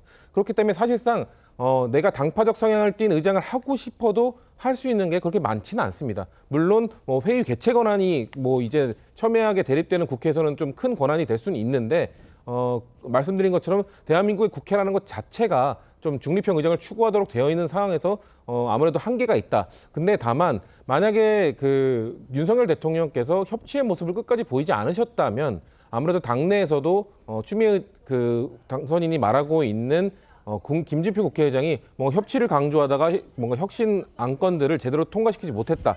수정이 되면서 뭔가 혁신의 내용이 다 빠졌다. 이런 일부의 주장도 있습니다. 그런 목소리에 힘이 실릴 수도 있었는데 저는 오늘 대통령이 아무래도 그 여야 영수회담을 받아들이는 발언을 하셨고 그 이후에 협치의 방향으로 가게 된다면 당내에서도 아마도 이런 밀어붙이는 의장보다는 좀 중립형 의장을 추구하는 게 그래도 낫겠다라는 목소리에 좀 더 힘이 실리지 않을까 그렇게 보고 있습니다. 알겠습니다. 국회의장은 다수당인 민주당에서 나옵니다. 추미애 후보 말고도 추미애 당선인 말고도 다른 후보군으로 육선되는 조정식 의원이 있고요. 그리고 정성호 의원, 오선의 안규백 의원, 우원식 의원 등도 후보로 거론됩니다. 이어서 들어보시겠습니다. 주변에서는 정 의원이 유연하고 또 대화 타협을 잘하니까 한번 나가보는 게 어떻겠냐 이런 권유를 좀 받고 있습니다. 그래서 고민 중에 있습니다. 대화 타협하면서 중재할 수 있는 그런 역량이 필요하다고 보고 있고요. 다만 기계적인 어떤 중립을 지키는 건 옳지 않겠죠. 국회의장을 맡았을 때 벌어질 여러 가지 활극을 생각하면 차라리 그래도 비교적 온건한 조정식 의원에 대해서 민주당 의원들이 안도하지 않을까. 친명의 그 어떤 좌장이라 할 정성호 의원이 내가 하겠다고 나선 것은 추미애는 안 돼라는 그런 그 사인을 보여준 것 아닌가. 자 교수님, 재밌는 포인트가 나왔습니다. 그러니까 여러 후보들 중에 친명 좌장인 정성호 의원이 나선 걸 보면 친명계의 핵심 그 이너서클 안에서는 추미애는 안 돼라는 의미다, 이런 해석입니다. 보통 이 다수당에서 국회의장을 자체적으로 선발할 때 사실 가장 큰 고려 요소는요 선수거든요. 그렇다고 한다면 지금 민주당 내에 지금 당선자들 면면을 보면 선수가 가장 많으신 분이 그러니까 추미애 당선자하고 조정식 당선자가 6선이에요. 그렇기 때문에 이 두 분이 상당히 그러니까 지금 많이 물망에 올랐던 이유가 최다선이기 때문에 그런 거예요. 그런데 지금 정성호 지금 당선자 같은 경우 5선이거든요. 그렇기 때문에 5선은 사실은 이 많은 여론과 언론이 봤을 때는 대상이 아닐 거야라고 봤는데 그중에 정성호 의원이 5선에도 불구하고 나는 선수 파견을 할서라도 의장이 되고 싶다는 이야기를 했을 때 그런데 그러면 저분이 누구지? 봤을 때 이재명 당대표하고 상당히 일종의 정치적 멘토라고 이야기하시는 분이니까 이거는 이재명 대표의 뜻이 실린 게 아니야? 그렇다고 한다면 그럼 이재명 대표 입장에서는 최다선인 지금 추미애 그리고 조정식 당선자보다는 정성호 당선자를 미는 거 아니냐라는 추측이 지금 가능할 수 있는 것인데 그게 정말 그럴까? 저는 그건 좀 더 들여다볼 필요가 있다는 생각이 들어요. 그런가요? 아마 모르긴 몰라도 저는 정성호 의원의 이 지금 당선자의 좀 뭐랄까요, 이 정치적인 야심 이런 것들도 좀 작용할 가능성도 좀 크다는 생각도 들어요. 본인 입장에서도 아마 지금 상당히 그러니까 지금 6선 2명이 있긴 있지만 그러나 내가 지금 이 민주당이 차기 대선에서의 정권 교체를 실현하기 위해서는 이재명 대표하고 잘 통할 수 있는 내 같은 사람이 나서서 적절하게 의회를 컨트롤하고 이 지금 그 민심을 받아들이는 모습을 보여주는 것이 아마 더 필요할 거야라고 이 이야기를 지금 언론에 대고하고 있지만 사실은 저는 이재명 대표에게 이야기하고 있는 메시지일 수도 있다는 생각도 들어요. 그런가요? 알겠습니다. 야권의 원로인 유인태 전 사무총장은요, 한 일화를 들면서 추미애 후보 전 장관은 국회의장이 되기는 어려울 거야 라고 얘기를 했습니다. 들어보시죠. 추미애, 조정식. 근데 추미애 의원이 이제 여성 6선이다 보니까 조금 더 유력하다는 관측이 나옵니다. 어떻게 전망하세요? 그건 뭐 선수가 꼭 높다고 되는 건 아니에요. 의원들이 그 의장 후보를 할 때는 그 여러 가지 원만하게 되면은 국회를 끌어갈 리더십이 있는가 뭐 이런 걸 볼 텐데 하여튼 추미애 그 의원은 조금 불안한 게 상임위원장 할 때 자당의 의원들을 못 들어오게 문잠그고 했던 걸 지금 많이들 기억을 하고 있어요. 자리에서도 논의를 계속하였으나 어떤 상황을 만들어내시는 겁니까 도대체? 조용히 좀 해주세요. 조용히 할 수 없어요. 이 회의까지 어떻게 됩니까? 이 편의에 출석하러 위원장님 뭐 하시는 거죠? 원만하게 결론을 내리시고. 아니 자기 당 의원들은 못 들어오게 하고 그러니까 그런 핸디캡도 있고 이래가지고 어떻게 판단하는지 모르겠어요. 이런 모습 보면 또 중재를 또 잘 하실 수도 있겠다라는 생각도 들어요. 정호김 의원님. 그러니까 환노위원장이었는데 추미애 당선인이 그때 민주당 의원들을 못 들어가게 하고 한나라당 의원들과 이 법안 처리해버린 거예요. 이때 같이 계셨었죠? 제가 환노위 소속은 아니었지만 그 당시에 어떤 일이 있었는지 생생하게 기억하는 이유가 제가 차명진 의원과 좀 가까웠습니다. 그래서 차명진 의원으로부터 들은 얘기가 있어서 지금 웃음이 나오는데요. 그 당시에 차명진 의원이 아마 환노위 간사였을 거예요. 그리고 추미애 의원이 환노위 위원장이고 그다음에 노동부 장관이 임태희 당시 장관이었어요. 예. 그랬는데 당시에 노동조합 및 노동관계 조정법이 상당히 그 여당의 입장이 상당 부분 반영된, 그래서 야당으로부터 아주 거센 반발을 사고 있었는데 오히려 추미애 상임위원장이 마치도 여당 소속의 의원인 것처럼 그 법을 전격 통과시키는 과정에서 문을 걸어 잠그기도 하고 지금 김상희 의원이 반발하듯 그런 일련의 해프닝이 일어났었습니다. 네. 그런데 제가 이제 좀 이런 얘기를 해야 될지는 잘 모르겠는데 어떤 거예요? 차명진 의원이 당시 자기는 추미애 위원장을 사석에서 누나로 부른다고 하면서, 하기는 추미애 의원이 그런 말 잘하잖아요. 누나라고 한다고. 그러면서 자기가 아주 그냥 위원장하고 합이 잘 맞는다, 좋게 표현하면 그런 얘기를 했던 기억이 지금까지 납니다. 그런데 아마 야당 의원으로서는 아마 이해를 못할 것 같은데 추미애 의원이 사실은 노무현 대통령 탄핵 과정에서도 물론 나중에 삼보일배를 하면서 반성하는 포즈를 취하긴 했으나 그런 일련의 사례가 있었기 때문에 아마 지금 민주당 의원들도 그런 점에 대해서 좀 약간 회의적인 눈초리를 가지고 있는 것도 같습니다. 예. 이만큼 이제 어디로 튈 줄 모른다. 이게 또 민주당 내에서 한번 투표를 주저하게 하는 그런 포인트가 아닌가, 이런 얘기가 나오는 것 같고요. 결국 민주당에서 누가 전반기 국회의장이 되느냐, 이거는 이재명 대표의 의중에 달렸다는 그런 평가가 나오죠. 과연 추미애 당선인 태도를 보면 좀 믿는 구석도 있어 보이고요. 한번 보고 오시겠습니다. 진짜지. 내가 당 대표였잖아. 공천장 서명하고 모든 후보들 당선시키기 위해서 전국을 다녔는데 특히 재명이가 좀 외롭더라고. 그래서 내가 진하게 연설을 해주고 손 꽉 잡아주고 화이팅 해주고 했지. 내 말은 아주 잘 들어. 안 지키면 내가 멱살 잡지. 내가 미리 경고하는 건데 이 누나 무서운 거 알지? 성춘 부장님. 그러니까 이제 뭐 추미애 당선인 같은 경우에는 이재명 대표랑 친해, 이런 점을 좀 어필하지 않을까 싶어요. 그런데 아까 보셨습니다만 지금 민주당에서 한 6선 의원, 5선 의원 지금 여러분들이 국회의장 경쟁을 하고 있는데 저 5선 분들 말입니다. 5선 분들 모두 차기 당대표 후보로 거론됐던 분들이에요. 그런데 갑자기 지금 국회의장으로 선회를 한 배경, 이재명 대표가 지금 당대표 연임하겠다 이렇게 나오니까 국회의장으로 선회한 것 아니냐, 이런 평가 나오는데 어떻게 받아보십니까? 뭐 연임이 뭐 확정돼서 그런 건 아닐 거고요. 아마도 원래 최다선 6선 의원 두 분이 계셨기 때문에 두 분 중에 한 분이 하는 건 아니겠냐라는 얘기도 있었지만 이미 21대 국회부터 최다선 원칙은 깨졌고 최다선이 아닌 분들도 충분히 도전을 할 수 있도록 되어 있었습니다. 그러니까 국회의장 선발 자체가 다수당 제1당이 당내 경선을 거쳐서 자유롭게 후보 등록을 하고 그런 분들이 경쟁을 거쳐서 그 원내에 있는 의원들이 투표를 해서 후보를 결정하는 것이었기 때문에 분명 5선 의원들 중에서도 마음을 갖고 있는 분들이 이제 좀 표출을 하고 있는 과정이라고 보여지고요. 그게 무슨 뭐 연임이 확정됐기 때문에 연임론이 계속 나오고 있기 때문에 그건 아닌 거라고 봅니다.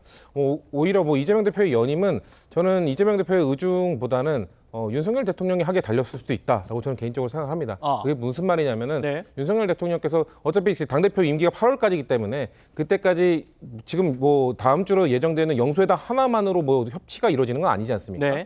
근데 그 이후에도 뭔가 그래도 조금 전향적 모습을 보여준다면, 그래서 22대 국회가 또 원 구성도 좀 빠르게 이루어지고 극단 대치가 좀 사라진다면, 조금이라도 누그러진다면 굳이 이재명 대표가 연임을 안 해도 되지 않을까라는 당내 여론도 분명히 있을 수 있다고 생각합니다. 왜냐하면 지금 연임 도전이 당내에서 민주당 역사에서 처음이 아니거든요. 왜냐하면 2010년에 정세균 대표가 당시에 2년 임기를 꽉 채운 상태에서 연임 도전을 했었습니다.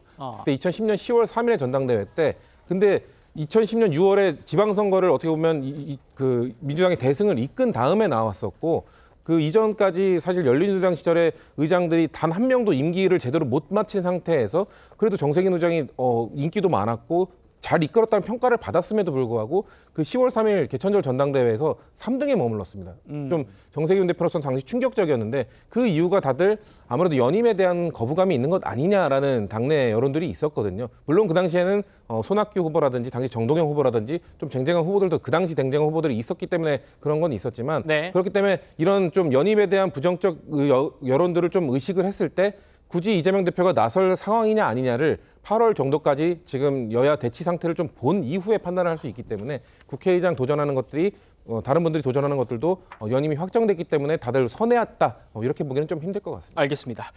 여기까지 민주당 움직임 살펴봤고요. 지금부터는 국민의힘 움직임도 살펴보겠습니다.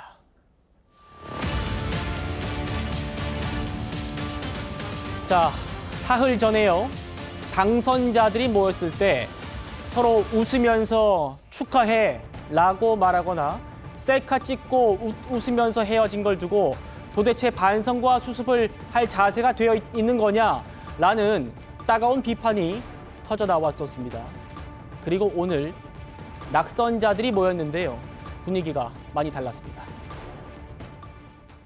용산과의 관계, 이준석 대표가 당대표에서 쫓겨나는 과정, 전당대회 과정 속에서의 어떤 비민주성, 집권 이후에 우리 당과 용산과의 관계 속에서 벌어진 일이기 때문에 그런 부분들이 결과적으로 누적되고 쌓였고 그것이 이제 국민들한테 이번에 심판받은 게 아닌가. 해임으로 용산을 빼놓고 얘기할 수 없다. 대부분 그렇게 동의를 하죠. 지역에서 뛰신 분들은 대부분 지역의 민심이 결정적으로 선거전 막판에 그렇게 되는 거는 그 이유가 가장 컸다. 개인적인 그런 감정 때문에 울먹울먹 하시는 분들이 있고 무릎 꿇고 다 사과해야 된다. 그런 진정성을 보여야 된다. 그렇게 말씀하시는 분도 있었고. 아무래도 낙선한 분들이 하고 싶은 얘기가 더 많겠죠. 김미수 대변인. 총선 참패의 원인에 대해서 지금 저희 그래픽 나가고 있습니다만 정말 끝장 토론 결과 많은 사람들이 의견을 냈는데 대체로 대통령실에 책임이 있다. 용산에 앞으로 할 말은 좀 해야 한다. 이번 패배 수직적 당정 관계가 누적된 결과다. 이렇게 비판이 터져 나왔었습니다. 동의하십니까? 다 동의는 못할 것 같아요. 왜냐하면 이게 패배 요인을 어떻게 하나로 지정하겠습니까? 그리고 제가 이게 여러 방송에서 나와서 얘기하는데 제가 국민의힘에 입당한 지 6년 차가 되는데요. 이 동안에 보궐선거까지 하면 몇 번의 선거들을 치러봤습니다. 작은 선거, 큰 선거들을. 근데 선거가 끝나고 나면 항상 누군가에게 책임을 넘기고 거기에 책임을 넘기고 나면은 마치 모든 게 해결된 것처럼 기존 패턴을 그대로 답습하는 형태들을 보았습니다. 네. 그래서 이번에도 제가 좀 드리고 싶은 말씀인데 저렇게 의견 듣는 거 너무 좋습니다. 근데 저 의견도 결국에는 주관적인 의견들 아니겠습니까? 아까 여론조사처럼요. 이게 왜 우리가 참패를 했는지 종속 변수를 두고요. 독립 변수들을 좀 나열해봐라. 그리고 이게 투표를 했던 국민들께 여론조사로 여쭤봐라. 이거 설계하는 거 그렇게 어렵지 않습니다. 그러면 어떤 것들 때문에 우리를 선택하지 않았는지 혹은 우리 지지자인데 투표장에 안 나온 사람은 없는지 굉장히 정밀하게 나올 것이다. 이 표본을 충분히 하고 정확히 한다라고 하면 그러면 진짜로 문제가 뭔지를 분석하고 앞으로 우리가 이길 수 있는 방안에 대해서 집중할 수 있을 것인데 지금 너무 감정적이지 않는가. 누군가에게 이 패배의 원인을 넘기려고 하는 데만 집중돼 있지 않나. 네. 그래서 지금 이 선거 패배 이후에도 단결하는 모습보다는 지금 분열하고 갈등하는 모습들을 보이고 있는데 제 개인적인 생각으로는 정말로 바람직하지 않다. 그래서 이게 어떠한 백서를 만들고 다 좋은데 백서에도 주관적인 의견의 백서면 의미가 없을 것이다. 네. 객관적인 내용을 검토하라라는 말씀 좀 드리고 싶습니다. 알겠습니다. 네. 정호기 의원님께도 발언 기회를 드려야 돼서요. 일단 앞서 보신 그 낙선자 모임을 포함해서 국민의힘 내부에서도 물론 매서운 자성의 목소리가 나오고 있습니다. 들어보시죠. 192석을 야권에다가 갖춰 바친 거 아닙니까? 그러고도 이렇게 한가해 보일 수가 있느냐. 옛날 모택도이가 문화혁명을 하면서 공산당 본부를 폭파시켜라. 지금이야말로 우리 당원분들이 우리 당 지도부, 국회의원, 우리 핵심에 있는 사람들을 폭파시켜야 될 겁니다. 지체하고 호되게 질문하고 호되게 몰아쳐야 될 시기다. 정 의원님, 윤상현 의원은 폭파라는 단어를 썼고 조혜진 의원은 구중궁궐 벗어나라 이런 얘기도 했습니다. 어떻게 들으셨습니까? 저는 매우 동감하고요. 단지 이제 마오쩌둥을 인용한 것에 대해서는 제가 동감하지 않지만은 근본적인 혁신을 이루어야 된다라는 거. 그리고 아까 여론조사 얘기도 하셨지만 여론조사를 보면은 대통령의 지지율이 많이 떨어지지 않았습니까? 그럼 그렇게 떨어지지 않도록 당원들은 왜 진작에 막을 수 있는 쓴소리라든지 당의 옳은 방향에 대한 진언을 하지 못했는지 그런 거에 대한 복귀와 백선은 필요하다라고 생각합니다. 예. 권영세 국민의힘 의원이요. 최근 윤석열 대통령을 엄호하면서 한동훈 위원장을 직격하고 있는 그런 홍준표 대구시장을 향해서 일침을 날린 게 또 화제입니다. 한번 들어보시죠. 먼저 대통령 만나뵙고 누구 추천했다를 갖다 이렇게 미주알 고주알 얘기하는 거가 맞는지 싶네요. 그분 스타일이 또 좀 솔직하게 또 말씀하시는 걸 좋아하셔서 필요할 때 솔직한 분이죠. 그래서 그분은 대구 일에 좀 열심히 했으면 좋겠습니다. 폐쇄자라는 표현은 어떻게 생각하세요? 뭐 갑자기 지금 16세기, 17세기로 돌아가는 느낌입니다. 조선 왕조실록 읽는 것 같은 그런 느낌입니다. 좀 그렇게 편하게 와닿지는 않네요. 만약에 제가 그 입장이다 그러면 좀 쉬는 게 더 맞지 않겠나. 조금은 얼마나요? 한 6개월, 1년 정도겠죠. 예, 차 교수님, 네. 지금 책임론, 지금 어떻게 총선 이후에 국민의힘에서 제기되고 있는 책임론 공방 어떻게 좀 바라보고 계십니까? 일단 그런 이야기들이 당연히 나와야 되는 것이고요. 제가 생각했을 때는 오늘 낙선자 대회를 했습니다만 사실은 당선자들과의 만남보다 먼저 낙선자들과 만나는 것이 먼저 이루어져야 되는 것이 아니었을까. 그런 부분들에 있어서 좀 국민의힘이 사실 이번 패배에 대한 일종의 뭐랄까요. 이게 체감하는 부분이 이 제3자가 봤을 때는 좀 다소 약하다는 느낌을 지울 수가 없습니다. 알겠습니다. 오늘 토론 여기까지 하고요. 저는 1분 뒤에 돌아오도록 하겠습니다. 네, 주말에도 시사쇼 정치다 이어지는 거 아시죠? 저는 월요일 오후 5시 10분에 다시 찾아뵙겠습니다. 여러분 고맙습니다.